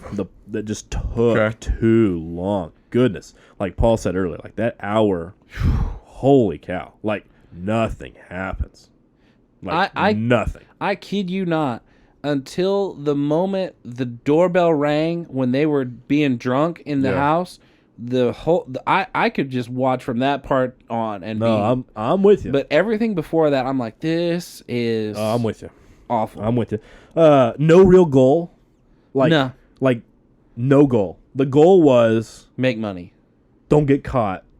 Yeah. And make money until we get caught. Let's get the whole family and then in go here. And scam someone else or go back to our normal lives and hope we don't get thrown in jail. Like there was no goal. Like what is the point of a plot if there's goal. But what's the point of the plot if you can't like point to what we're trying to accomplish in game? Defeat Thanos, Star Wars, blow up the Death Star, Lord of the Rings, throw the ring in the Would you say volcano. It's like Marriage Story? Marriage Story. when the divorce, what is the goal of the plot of Marriage Story or of Parasite? Like, literally, it was driving me crazy. I was like, what do they want? Like, what do they want besides to take advantage of these people? Yeah. Like, that was it. That was like all they wanted. Like, if they'd have said, our goal is to make $1 million whatever Korean dollars. I'm going to run this scam for 6 months and get out. I'm going to run this scam for $1 million and get out. I'm going to run this scam to get college and get out. Something. Just have a goal. Like, one character. Like, just one. I agree. You know, because the goal changed at the end. It destroyed me. It changed what at the end of the movie. The goal was survive, like get out, right? Yeah. Like that was good, and that was like a by accident. Well, then it was like get our dad out, right? And that was good too. But for an hour and a half, the goal was, we'll just see how much money we can make off this situation. Yeah, like, it was ridiculous. With no real fruits either. Oh, it was terrible. Like killed me. They made, you assume, a lot of money. Yeah.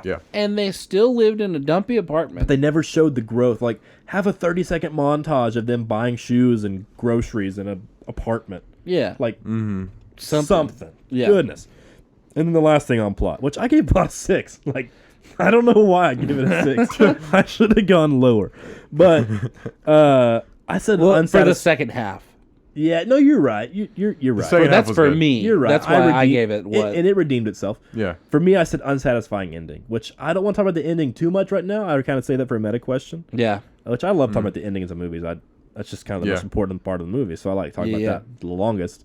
We talk about plot for a long time, so I don't really want to spoil, like make plot last forever. So I think for me, the ending was unsatisfying. And I want to hear y'all's thoughts later. But I don't want to talk about that now. We'll save it. Okay, I gave plot a 6. I think a little too nice, but I do agree the end of the movie redeemed the beginning of the movie. That was why. And it just killed me. Like, the too long thing combined with the no goal, just like, if I'm reading a story, or writing a story, or watching a movie, and it is not going anywhere, and there's really no, like, progression, or even sense of direction, I'm like, what am I doing? Like, if you hadn't been doing this for the podcast, you'd have been about 40 minutes in and shut it off, right? If I were not doing this for the podcast, I would have been like, I'm out. Yeah. I'm not doing this anymore because the movie's like so boring. Right. Yes. And it's not even in my language. I'm not reading this movie like for another hour and a half. At that point, I paused reading it. this movie. I paused it, which the subtitle thing bothered me, but I'll talk about all that later. Yeah.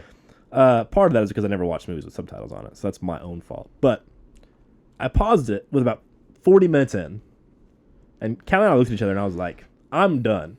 I'll watch this later. She's like, I'll keep watching. I was like, okay, if she wants to watch it, I'll stay up and watch it. What the heck? And I'm glad I did, because the ending is, interesting, at least. Tarantino-esque in the sense of very up for like your own interpretation, I think. Dude, when the crap hits the fan, it hits it hard. It hits it hard, and it just goes wham. Dude, like, holy cow! Did this movie change? Yeah. Like literally, I was watching a coming of age weird buddy cop comedy for an hour, kind of, with no real story. Yeah. And then the next hour, I was watching Tarantino, blood and guts, weird people living in basements, killing people. That's when it turned into a thriller. I was like, this is not even a thrill. This is like, what the heck is happening? Yeah. But anyway, I've talked too long on this. What did you think? So I gave it a 7. Okay. Ooh. And I think I gave it 1 point higher because I actually liked the beginning of the Okay. I was interested in it. With the sway our votes here. Okay, so I want to hear your thoughts. I don't think I'll sway it. I want to hear but I want to hear your thoughts specifically, because for me what bothered me was the son getting in and then 10 minutes of him being in. The daughter getting in and 10 minutes of her being in. Yeah. The wife or the father getting in, 10 minutes of him being in. The wife getting in, 10 minutes of them being in, and then like 20 minutes of all of them being there. Mm-hmm. It's like that to me could have been like that hour and 20 minutes could have been like 30. So to me, it was him. He gets in, he gets that job. Basically replacing his friend that's going to study abroad. Right. And then it happens organically that she's looking for like an art teacher, and so he's like, "Oh, well, I know a great person, my sister." Right. Which I'm gonna Why lie not and tell say, her that it's your sister? No kidding. She just hired you. She likes you. Like, Just tell her it's your sister. And Right. see, I wonder if that's not a thing we're missing also. Because I That's not a cultural 100%... thing? I don't know. Like, it could be a culture. Like, want- don't hire family because it's, like, shady to... I don't know. That That's could what I'm be. saying. But, like, that's one of my biggest beefs with it, too, is, just say, hey, my sister went to art school. Oh, hey, my dad's been a professional driver for 20 Right. years. Hire him. Like, that makes perfect sense. Yeah. Like... And I I mean, don't see the need for them all the like, oh, I'm gonna lie, or I'm gonna just tell you. just say, hey, my family is struggling right now. Yeah. I know my sister, dad, mom can all do a really good job. You know, so Well, I think the thing is, I'm with you, 100%. I think I could be interpreting this wrong, but in Asian culture, when they said they want the best, it's usually someone of like high esteem and Well, stuff, and they're going to pull someone from They made a big basically deal. the slums. They made That's a big fair. deal about the education. Like they had to print off the college like transcripts. Yeah, or they whatever, wanted the documents and and they stuff. had to prove it. Yeah, that she yeah, went to yeah. art school and all that or whatever. I see that point of view, and so that's probably why that she may couldn't be do it. that. That may be it. But I'm with you. back to my point, I was yeah. interested. So yeah, and it started organically, and he gets the sister in there. And for me, it was a fact that they got greedy. They decided they found out that No they doubt. could make this money, No and they got in, and they're like, man, what if we do this, and then we can get everyone in here, we can make a ton of money. So at that point, it kind of becomes like a heist movie in a way. Yeah. Like we're gonna all get in here, and we're gonna take this family for like all their money, basically. And Yeah. so for me, I'm with you. At least I enjoyed watching that. Like I was like, I think Danielle even was having like a good time watching it. Like, oh, this is kind of like See, fun. once the sister got in, for me, I was like, that was cool. That was smooth. You know, it was kind Yeah. of a smooth transition. And then she comes back and she talks about how she BS'd her way through, like, the pain of first The grade, art and- therapy yeah, and like, all that. And that was cool. Like, Oh, you yeah, know, see I this just- little circle in the corner. yeah, and she's like, I ad-libbed all Yeah. that or whatever she said. I forget. Yeah, what She she said. Googled it and Yeah, she's like, I beforehand Googled it and- beforehand. But, like, that was, like, cool, I guess. But then, like, whenever the dad got the job and it kept showing him driving that rich guy around, I was Yeah. like, bro, like, get on with it. Like, come on. So yeah, so I liked her getting people fired. yeah. That was, to me, that was more interesting than them getting hired.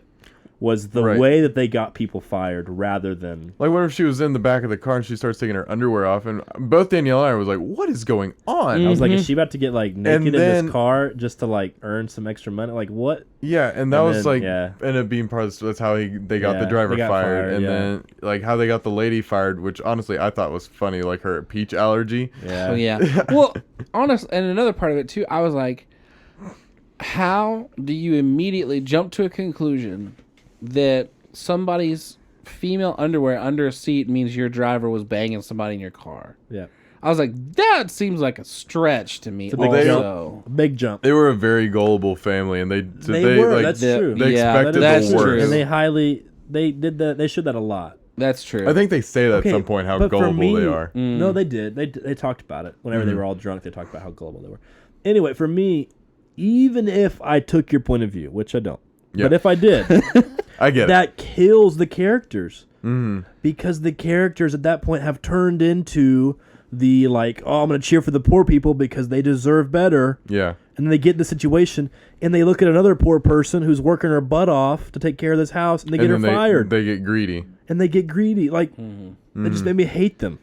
Yeah, And so even if it did help the plot, it murdered the character. So, like, literally, not literally murdered them, I guess, because we shouldn't talk about that, because that actually happens in the movie. at some point. But, like, Actually, only 2 get murdered. I know, I was literally surprised that, like, I thought there's almost so all of much them were going to. violence. I and thought it then, was going like, to be a Scorsese ending I where did- everybody yeah. dies. I did too. I was, like, waiting for Yeah. just the whole wedding to, or No. whatever that was, birthday I party. I get your guys' No, I point. see. I just enjoyed watching that feel part you. Yeah. more, I think. I think I enjoyed it more than Paul did, Mm-hmm. but not by much. I'm with Paul on that one. So Yeah. for me, I gave it a 6 also because of the the second ending. half. Okay, Yeah. If the second half had not been as because I've explained this movie 3 or 4 times to different people and said the same thing every time. Yeah. The first hour is boring as heck, but when it goes, it goes. And it goes fast. And Yeah. I was like, it goes if real it had fast. not, like I said, from the doorbell ring on, I was like, oh my god, this crap has hit the fan. Yeah. And also, Whenever they open the secret door and the Dude. guy comes out, I was like, what is happening? Dude. I was literally just like screaming at the computer. I was like, what? This is insane. When the mom goes down the steps and the little like old housekeeper's like leaned up against it like on the wall. I was like, what is going on here? Was like, this just went like 7 steps too far at one time, and I was like, this is insane. And then like her creepy husband down there who's like clearly like insane. Oh, he is literally insane. I thought him doing the Morse code with his head or what was kind of funny. Dude, okay. Good touch. I love the light bulb thing. That was cool, great touch. Yeah. Great touch. Love how it. he's obsessed with Mr. Park or whatever. Yep, loved it. I'm with you. Yeah. Dude. Okay, let's talk about the second half then real quick. We talked about the first half a lot. Yeah. Second half. From the doorbell ringing to them hiding under the table and getting rid of all the evidence that they'd been partying or whatever. Badly. Let's very say. poorly. I was like, She just poorly swept stuff hiding. under the carpet. Yeah. Like, Okay, so does the girlfriend text the boyfriend, Kevin, under the table? No, that was the mom because the mom was out by that point. She's the housekeeper, so she's up and doing whatever. So that was the mom. I thought the same thing you thought On the at staircase? first. She's on the staircase. The parents are asleep on the couch. Yeah. The dad's kids like snoring. The kids in the tent in the yard. Yeah. And the dad's snoring. Yeah. Someone comes down the stairs. I think that's the mom, or that's the housekeeper. I mom. thought the mom was asleep. No, to me she was awake and like. I don't think. Oh, because the mom wasn't hiding under the table. Mom wasn't hiding. Oh, okay. Yeah, I yeah, got you now. So the mom texts her, or texts Kevin. Yeah. And they make a run for it. Yeah. And they all get to the stairs. Also poorly. Also poor. They get to the stairs, except for the dad. The dad gets stuck. And he's like laying there. He just lays there. I was like, and then he like slides awkwardly, like straight, which was weird. Like army crawl a little bit. Like was move funny. your legs. Move your legs. Anyway, that weirded me out. But anyway, he makes it. yeah. And then what happens? I forget. And then they run home and it's like downpouring and their apartment's flooded. They flood. Yeah, because they left But the then what window happens? open. They go back. Well, then they go to like the gymnasium where everyone's sleeping. Yeah. And then you're right, you're right, then they yeah. have the birthday party and then they just go on with their day like nothing ever happened. How's the basement open? The kid He the goes son down there with the rock. is going down there with the rock because his dad said he had a plan, but didn't really. So the son thought his plan was just to kill the people in the basement. Well, the son How said did he the was basement attached to open the that first rock time? somehow. Oh, the first time. She goes down there and the housekeeper's trying to push it open. And the she's mom, like, "Help." it's like stuck, and the She mom walks in on like her. You're right. Yeah. opens it up. And they go down there and they're like, please And help there's us." people down there. Yeah. Also- that was bizarre. Yeah. Literally, when they showed the secret door and the lady's hanging there, I was like, okay, no. Also, and then this she falls, and then she opens the door, and her husband lives down there, and he's crazy. I was like, no, this is too much for me. the boy needs to learn how to walk down some stairs. No doubt. Because every time he went down in the basement, he fell. He was having a hard I was time. Or he like- dropped the rock Very down the one unathletic. time. And the moment he dropped the rock, I knew all bets were off. Yeah. No doubt. I was like, dude, That you need to crazy just guy go is back Gollum. the other way. You give Gollum a rock, see what Oh, happens. you're bro. dead. That See was what happens. It was a really cool scene where he's sitting there, he's looking at the lady like asking, "Are you right?" And you see this hoop start to come up behind his head, and I was like, "Oh my Dude, gosh!" that made me think of. I thought he was dead for sure right there. And I was Yeah. surprised he got out of that. I know. I forget what the movie's called, but it's a movie with Brad Pitt, and he's like a minor role, but they talk about like they're like drug dealers, and they talk about like a Mexican necktie, yeah. and it's like a thing that gets put over your neck, and then it like tightens and tightens and tightens automatically until it literally cuts your head off. Oh my gosh! I was like, I thought I don't know why. I made my that- neck Where hurt. he You just lashed said it, he lashed it into between the pipes, and he like couldn't get out Dude, of it. I was like, oh snap, he's gonna be stuck down there forever, and whatever. Anyway, so then the crazy guy gets upstairs during the party, Yep. and he after goes straight for after he smashes the kid in the head with the rock. twice, which like I thought the he crown was, of the head back and to they showed it, which was Nuts. I thought they were gonna cut away for sure. because they didn't show the first one. And I the second thought- one, I was like, "Oh I my thought gosh!" for sure they were gonna cut away because they cut away from the first one. That's why I thought the actor was dead. I was like, holy crap. Like, how did they just do that? And then he, Clearly like, a rubber rock. well, he like Well, flinched, something. but he flinched like. But I just was like, dude. So that was crazy. I was not prepared for that. Yeah. No. It didn't bother me. Like, Yeah, like but you it weren't caught squeamish, me off but guard. Well, I was and like, what? At this point in the movie, the dad of the family was not having it with the rich people. He was No. like, Dad was very upset. yeah. Because of the smell thing. Which, Yep. again, not enough reason to murder someone, in my humble opinion. yeah. Because you smell bad, because you're poor. Like, not quite grounds for. Well, I think at that. first Okay, degree so murder. this is. I think That was just a lot. I think they straw. started to believe I that think they you're were right. equals with him because whenever they're in the house, they sit there and they're drinking. And he goes, "This is our house."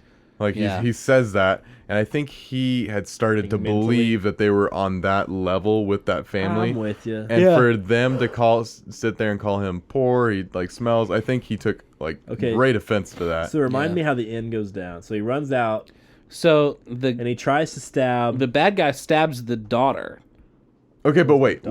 Before this, the crazy guy was down there hitting the thing. That's why his head was bleeding. Oh, yeah. Doing the Morse code to the kid, Trying which didn't end up son. mattering Yeah, because not the at kid was all. like writing it down, but then like I was He like, shows it That to- was just foreshadowing for the end. Yeah, I Yeah. think it was.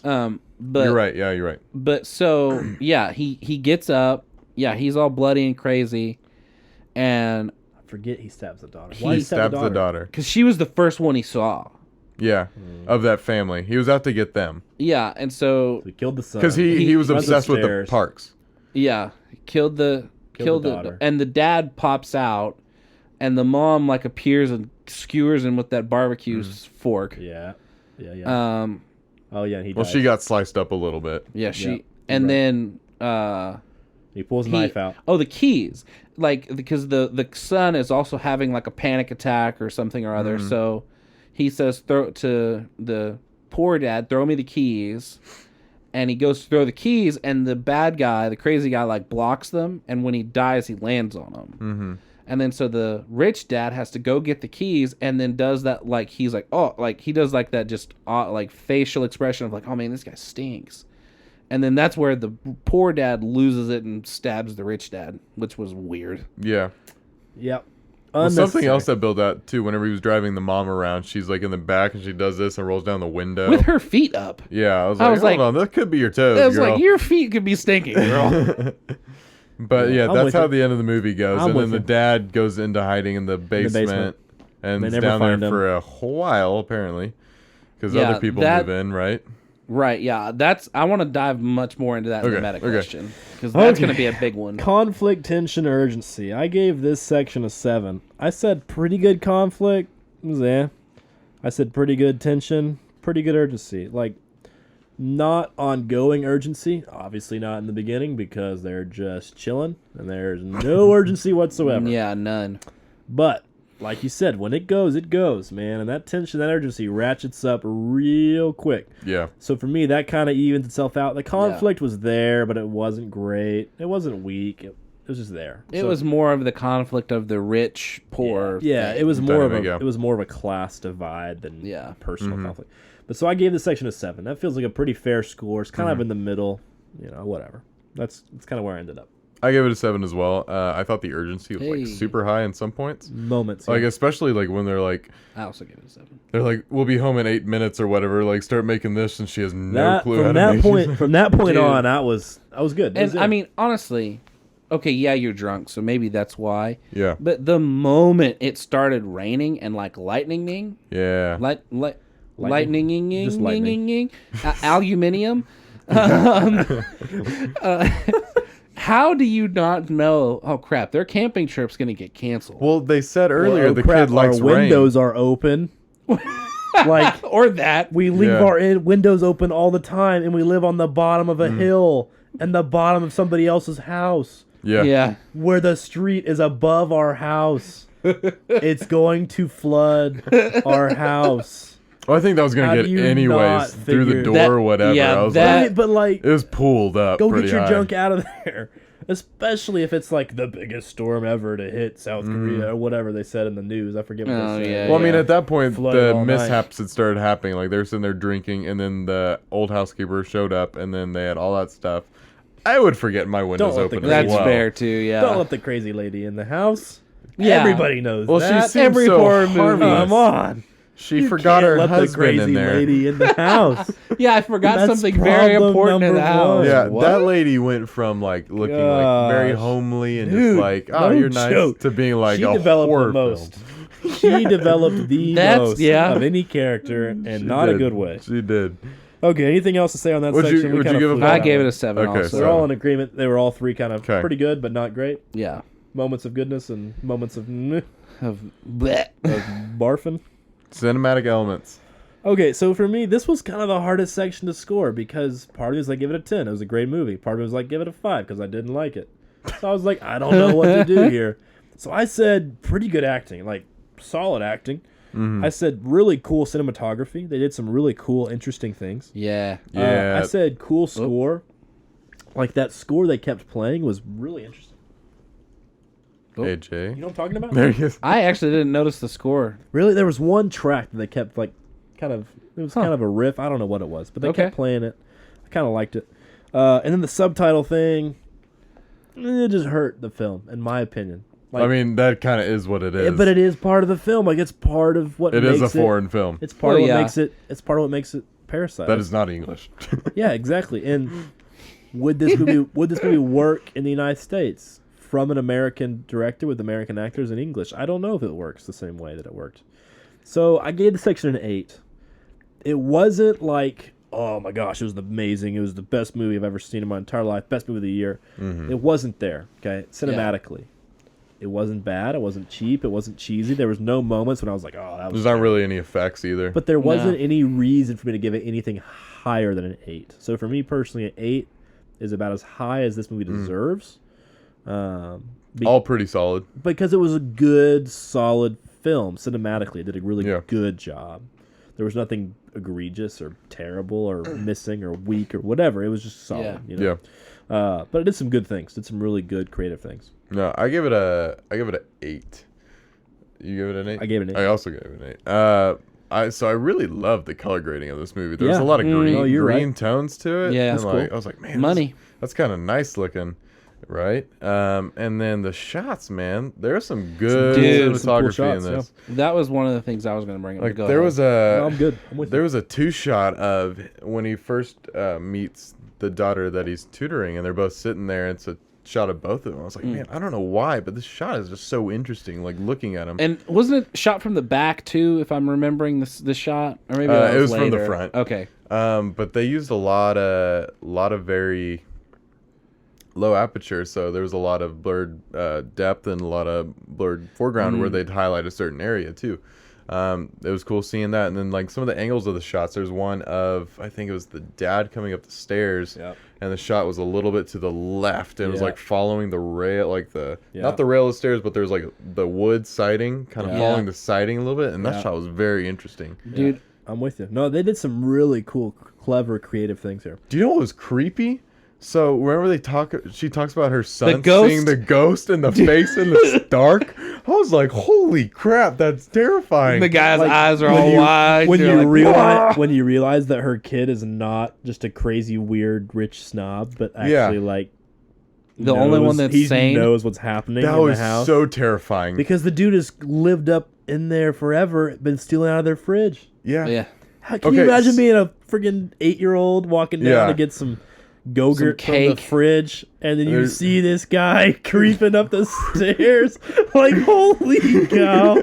I would have peed my pants and sprint to my parents' bedroom and like, Ma! Yeah. Some of those sequences were really cool. When she first started talking about that and it pans over, you see the cake on the floor and then transitions into that scene. That was good. The same way they did the when I get all this money, I'm gonna go buy the house. They did the same thing there. You brought up the shot earlier when he was sitting there talking to the girl, and you can see the rope over his neck slowly. Yeah, you're like, that was like some really, freaking really tension cool. or something, the conflict. Really I don't cool. know. Really cool. Yeah, but I thought the dream sequence at the end was really cool. Yeah, kind of fantasy, whatever you want to call it. Because at first you're like, no way, and then it comes out of it, and you're like, oh, yeah.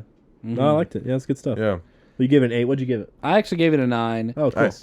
Because I really enjoyed a lot of the shots as well, especially all of the shots of like where you're like, even with the floor and all the people are like coming up the steps. Yeah, the stairs. They did the stair thing a lot. Like 2 or 3 times. And the dad's coming up, and then the guy's Yeah. hitting the lights as they follow him up. And that was the first time I noticed it. Like, and I was like, well, also because I'm interested in like smart home stuff. I was like, man, that's a really cool like little light sensor. Yeah. The light comes on when you walk by it or whatever. It was the creepy guy and downstairs. then I was like, oh no, it's the creepy guy. He listens to the footsteps and turns them on. And also the fact that they didn't like think about that, like what? Yeah. But But I no really doubt. love, How do you live in that house that long and not notice the lights turn on progressively? At some point, you got to be like, we're so rich. I'm sure it's a smart function of our right. Well, and that bulb does weird Morse code junk all the time. to the kid. Like, how do you not notice that? That would drive me nuts. A bulb goes out in my house for 3 seconds. I'm like, this room is dimmer. So that this room been, is dimmer than it was before. I'm fixing the bulb right now. Like, literally. That would have made a good horror movie, I think. Because we keep talking about just the guy there. Like, they could have turned this into a horror movie. And it would have been so creepy. I would have turned it off and gone to bed. That's all I'm saying. I think, I wonder if this guy has directed horror films. Because that second half... Dude. Like, there's some tones. Very horror-esque. It is edgy. But dude, I loved the cinematography. I mean, even like just the like really wide shots of like them looking out like past the couch when it's raining and you see the kid's little teepee or whatever.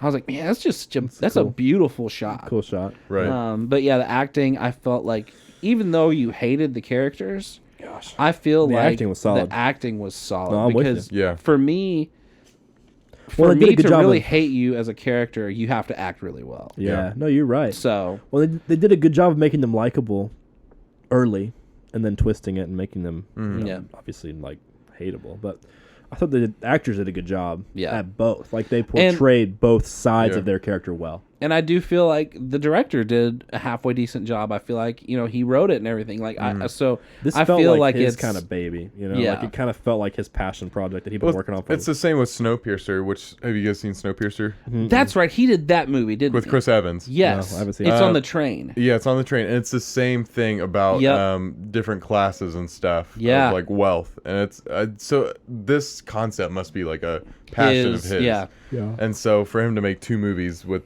same tones to it. But I think that something you guys just said is how well the acting was. I think for us with obviously Korean not being our native language and us not knowing what they're saying without reading subtitles, I think that is a testament to their acting, that they were able to we were able to sit there and say, hey, that was good acting, even though we weren't getting the line delivery, though you probably would have get if it was in English. Right. We weren't getting, there was a lot of stuff we were missing with it not being in our native language. That's a great point, because whenever you think of a good performance, you think of their face and their mannerisms or whatever, but a lot of their performances, their voice inflection, the way that they raise their voice, or the way that they talk. Like you think about Joker, the way he laughs, or the way he talks, or the way he delivers a line. Yeah. Or you think about a great voice actor or somebody, whoever. Samuel L. Jackson comes to mind. The way he delivers a line is just like so good. Yeah. Right?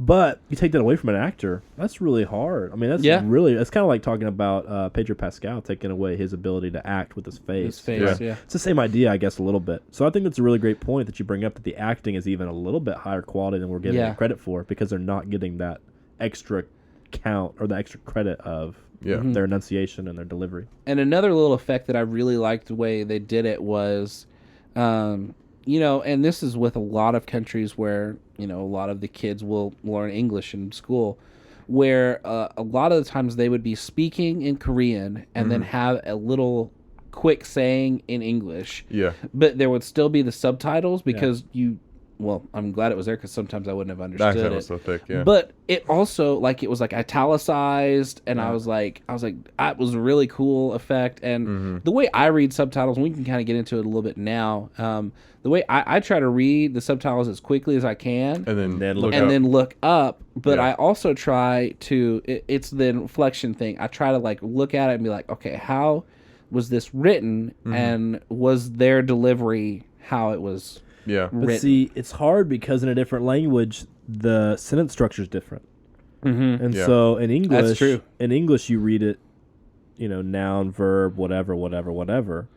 In Korean, I have no idea what the sentence structure is in Korean, but in Spanish or whatever, there are so many little words and other things that mess up the order. Yeah. That even if you do read it real quick, and then you look up, the way they're delivering the line, the words that you're saying, or the words that you're reading and the words they're saying are not the same. Like, they're totally saying it at a different time to what you're reading. Yeah, I agree. I understand. And so for me, whenever I know that, I I think it's cool that you kind of try to pick up on the inflection in the voice, like the delivery and thing. I don't even look hardly at their faces until after I've read the line. I guess I try to be more of like, how did the person writing the script want it to go? How did it want it to be delivered? Like, yeah, did they want them to say, like, have a dramatic pause of like, and then he died? You know, like things like that. Yeah, but see, to me, like that would be totally lost on us. Like if you're not speaking Korean like normal, then what's the point? Like I'm not gonna be able to sit there and like notice he paused between these two words for half a second because he wanted to deliver. Yeah, and I guess that is an interpretation thing of like how that's just how I read the subtitles. Right. I think it's really interesting.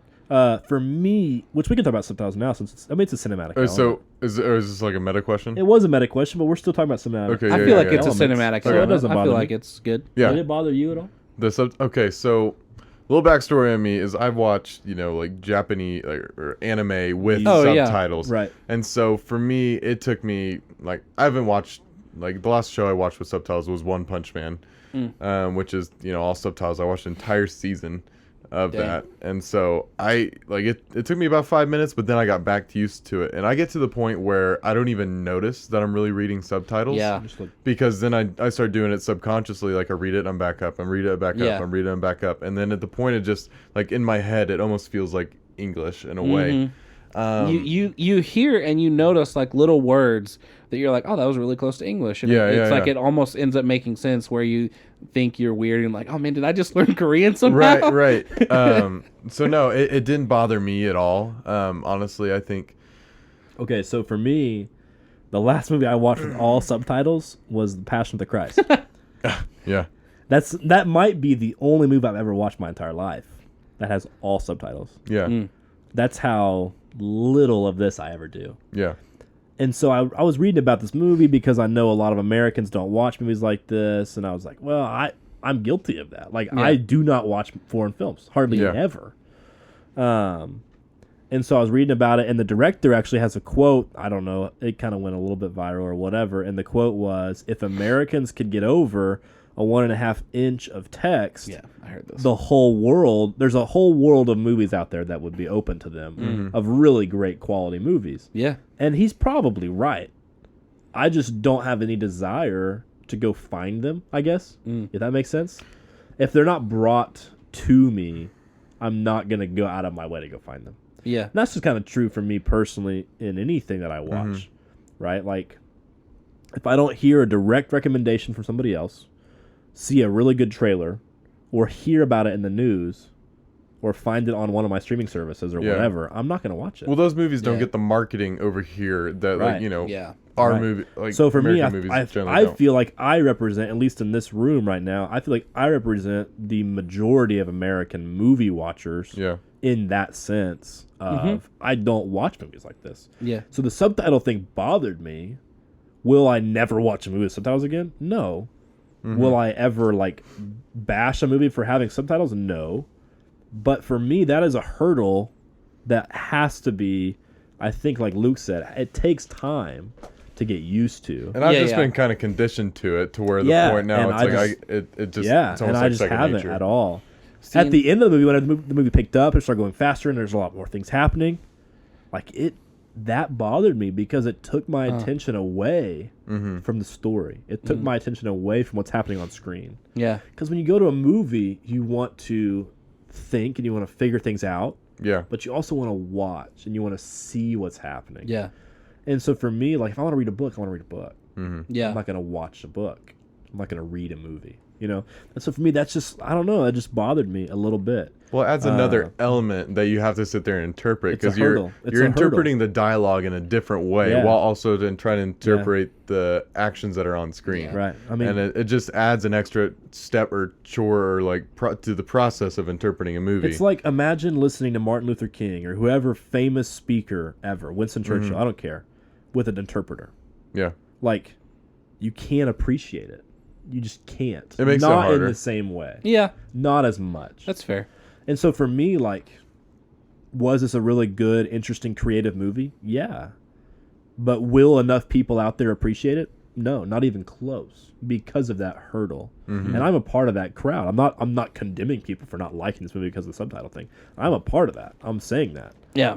And so for me, that's just a hurdle that foreign films are at a disadvantage. And everybody knows that they're at a disadvantage. I mean, they're never going to make the amount of money or have the amount of, whatever fanfare in the U.S. It's just not going to happen until we, I guess, break that barrier, somehow. Well, I think it was the same issue last year with Roma. Yeah. That came out. That was all in Spanish, right? And, it's another movie that was critically loved and all that. But then, again, you have to hit that. You're hitting that hurdle of, it's another foreign language film. Yeah. So for me, I did not get any points for cinematic elements. To me, that is, it hurts the movie in that sense. If you're going to do that kind of movie with subtitles, it has to be a movie like Passion of the Christ, where what's on screen is not necessarily what's as important as what's on the bottom. Like, for me, Passion, and I've only seen Passion a handful of times, but Passion is almost exclusively dialogue. Oh, it is. Right? Yeah. I mean, that's pretty much the whole movie. Yeah. And so for me, that makes sense and it works. And this movie works. The subtitles work at the beginning because you're getting a feel for the characters and what's happening. But then at the end, that's when the subtitles hurt the movie the most. Was because that's when the story picked up. Like, I think of, I don't know, have you guys ever seen Schindler's List? Yeah. Like, that's a good example. Like, it's a slow movie. And so subtitles work in a movie like that. Yeah.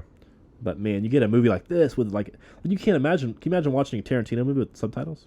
Yeah. Like, that'd be really hard. The trailer scene with subtitles? Yeah, that'd be really hard, right? You couldn't appreciate it. And so that's how I feel, anyway. I get it. That's just my opinion. But you have anything else you want to say on that? No, I mean, I guess I agree, or I understand what you're saying. I guess I haven't really watched a whole lot of other, I was trying to think of, the whole time you were talking, I was trying to think of another film that I've watched that the entire movie was subtitles other than Passion. Les Mis? No, even the new one is in English. With Anne Hathaway. Really? Yeah. It's in English. I've never seen it, so.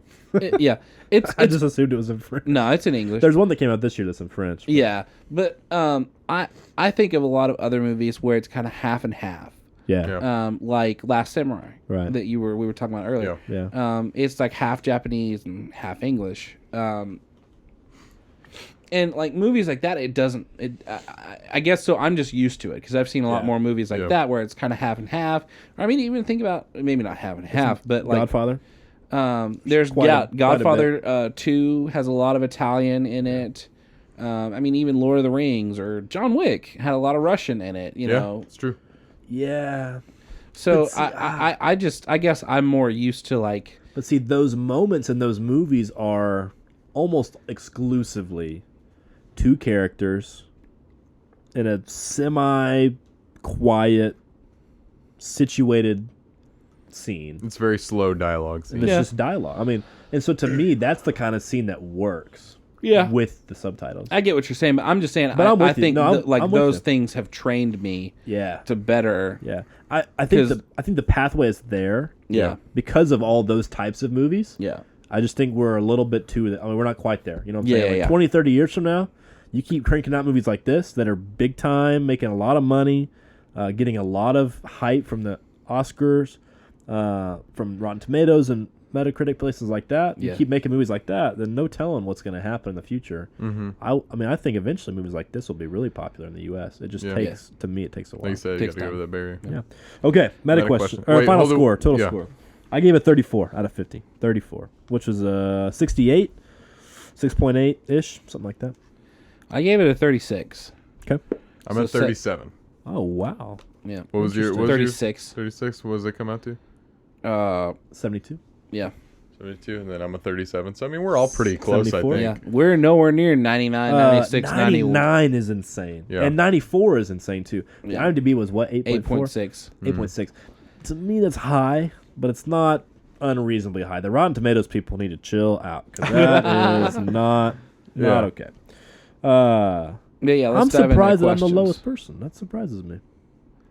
Well, I mean, I bumped it higher on cinematic elements, higher on characters. You're right. So I was there's the reason. I mean, the 2 it surprises me not because of our conversation. I knew I was going to be the lowest based on what we talked about. I mean, coming into the episode, I figured I'd be in the middle somewhere. But okay, I have 2 meta questions. We are talking about subtitles. So, number I 1. already have 5. Oh, nice. Nice. So, ending. Satisfying ending, question mark. Okay, that's one of mine too. Okay. Mine was more of okay, let's go with mine first, and then we'll see if it was satisfying. Yeah. What actually happened At the very, very end. from the With the moment the kid wakes up in the hospital Right. to the very, very end? I think we're in agreement. It sounds like we're in agreement. That Share your theory. I think I agree with what you've so been saying. he survives, wakes up in the hospital. They go back, and then so he's like, "I have this plan and stuff like that." Yeah. And then he obviously has the officials like that are tailing him to try and figure out where Right, where his dad is. the killer.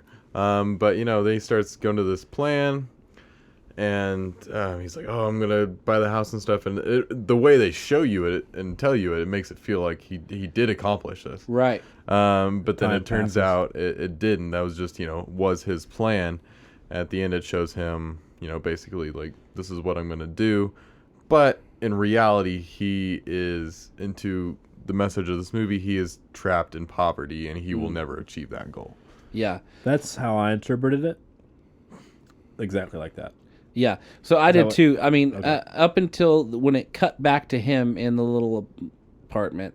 Basement apartment. Yeah, like Basement, yeah. if that scene hadn't been there, I would have thought it would have just been real and ended that Yeah. way. But yeah, having that little snippet of him still being there, I was like, oh yeah. So where that does the was, father end up? In the house? He just stays in the house? Yeah, I- I think he's And he just there dies. forever. He just dies down there. honestly, and this could be getting real deep. I wonder if the kid actually just died, and He actually died. all of the stuff his of like wounds. him coming out of the brain surgery is just all like a figment of like the neurons in his brain firing as he's dying or something or other. I don't know. That's a deep theory. That's a little deep, No, it could be. but I because there were could so be. many things with that I was like, what? Mhm. Like how he keeps laughing, Yeah, he I- is messed up. and I mean this is fair. And it is But, totally makes like, sense.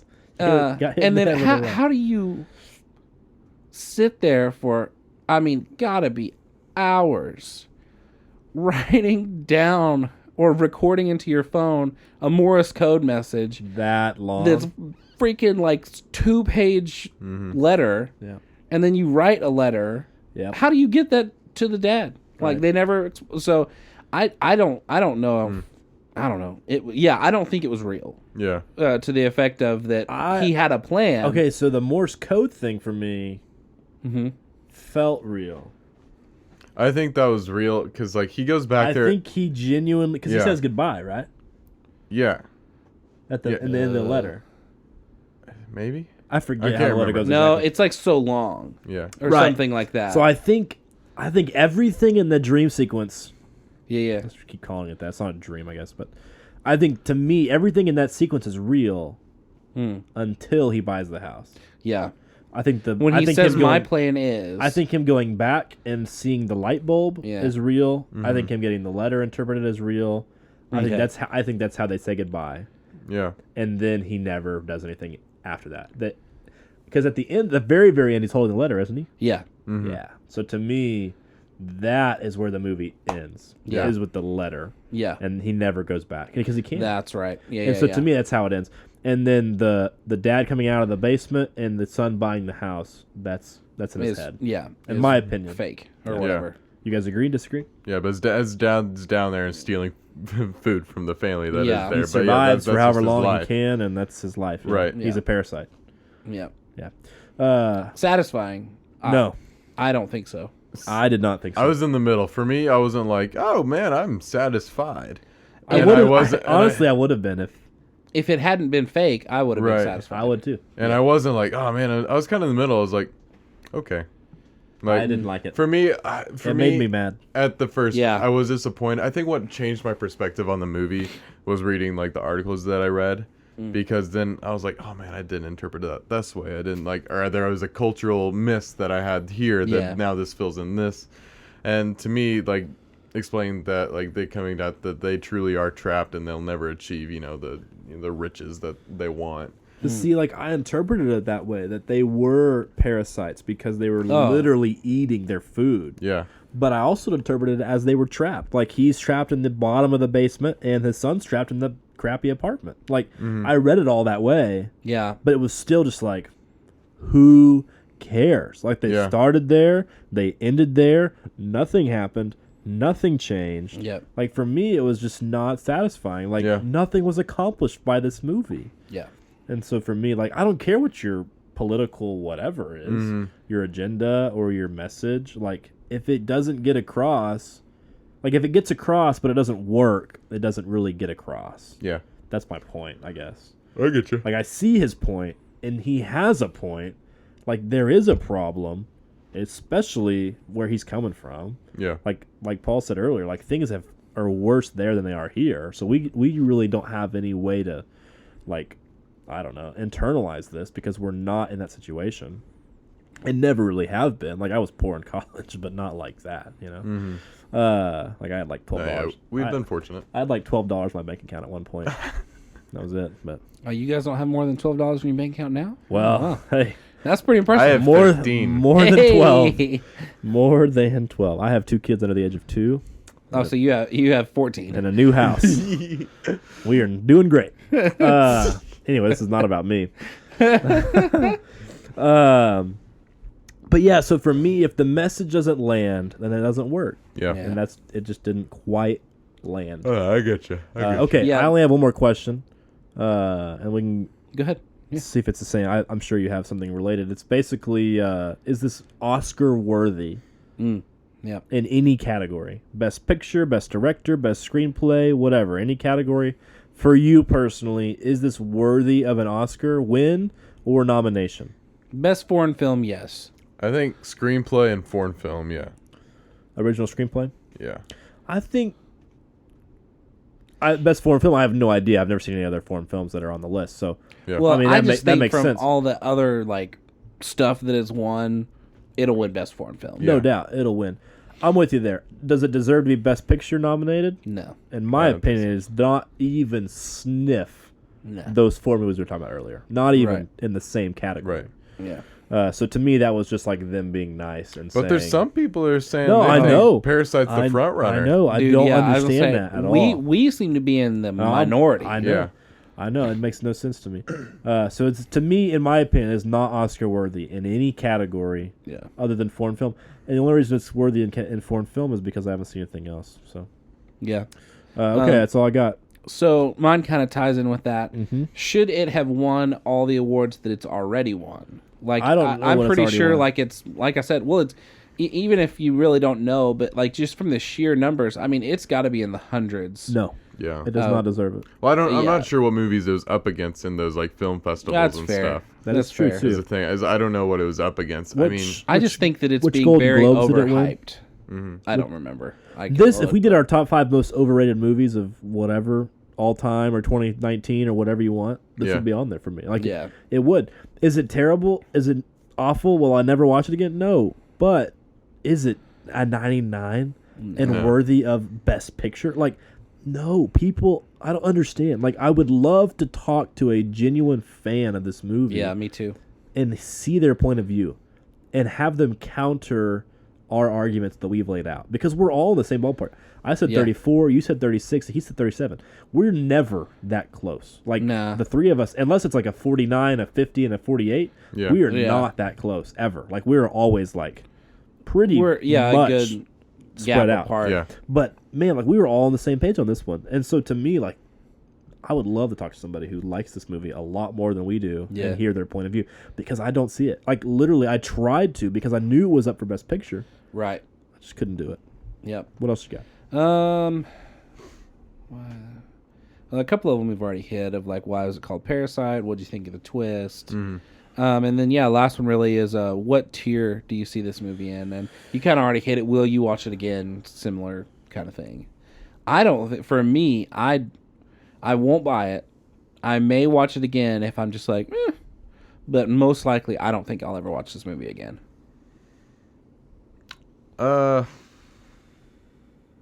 Golly. I'm going to put this second tier, but bottom of second tier. Like almost third tier for me. Yeah. I do. Okay, so real quick, tier 1 is like top 25, top 50 Yeah. of all time. Tier 2 is like maybe own it, maybe not. Watch it every once in a while. Yeah. ish. Yeah. Tier 3 is like, might watch it again in my lifetime. Might not. Who cares? Yeah. Tier 4 is like, poop on that movie, never watch it ever again. Right. So I enjoyed the movie. I liked it, but I mean, my score reflects that it was like okay. Yeah. But I enjoyed my time with it. I think I might watch. This is probably on the same watchability, personally to me as Heat, because Heat's not one I don't plan on watching. Yeah. All the time. Yeah. Maybe like once every 5 years. He was in like the 20s for you, I think. It was like high 20s, I think. Yeah. Yeah. It's like 10 points lower than But then, like, honestly, I've been thinking about Heat lately again. I was like, man, maybe I need to try it again. I honestly think I would like Heat more the second time. So, yeah, Heat's been moving up in my mind. That's fine. 29 to a 30. Yeah, yeah. For me, this is a third tier. It's not quite a fourth tier. Fourth tier is like burn it, never speak of it again. It's not there. Mm-hmm. Tier 2, it's not there for me. So, by definition, it ends up in tier 3. Tier 3. Would I watch it again in my lifetime? Yeah, probably. I mean, would I buy it? No. No. If it's on TV, if it's on Netflix someday, well, eventually. no for you too, who whatever. buys all the movies we watch. That's impressive. He hasn't been buying them recently. I haven't done it recently, He's yeah. been whistling out. It's getting expensive. That's fair too. He's got a wedding. Well, now that we're doing honeymoon and a house. And, Yeah, one every week. a movie a week, yeah. yeah, back in the day, we were cranking them out once every like 2 or 3 weeks whenever we felt like it. Yeah. We're big time now. I can't afford this once a week thing. Hey. Well, hey, I own most of the movies we're doing the next couple months. So Yeah, I do too. Let's go. Yeah, that's all I've got for that's questions. all I got, man. That was an interesting one for me. No, a lot of good discussion. I thought that was fun. Okay, next week we're doing our updated top 25s. Yep. Yeah. PT's going to give us his top 25 for the first time ever on the podcast, which will be super cool. I got some big changes. And then Luke and I I are got going to quite give a our few. modified lists. We'll go through the ones we've mentioned before fairly quickly, but we'll discuss the ones that are new additions to the list or big movers on the list. Right. Got a couple of those. So Cool. I'm excited about that episode, boys. That'll be fun. It'll be a good one. Is that all we got? Good stuff. That's it. All right. Well, that was episode 37. Thank you guys for listening. This was our second time listening, but you're first. So we'll catch you next week for 38 and updated top 25s. Goodbye.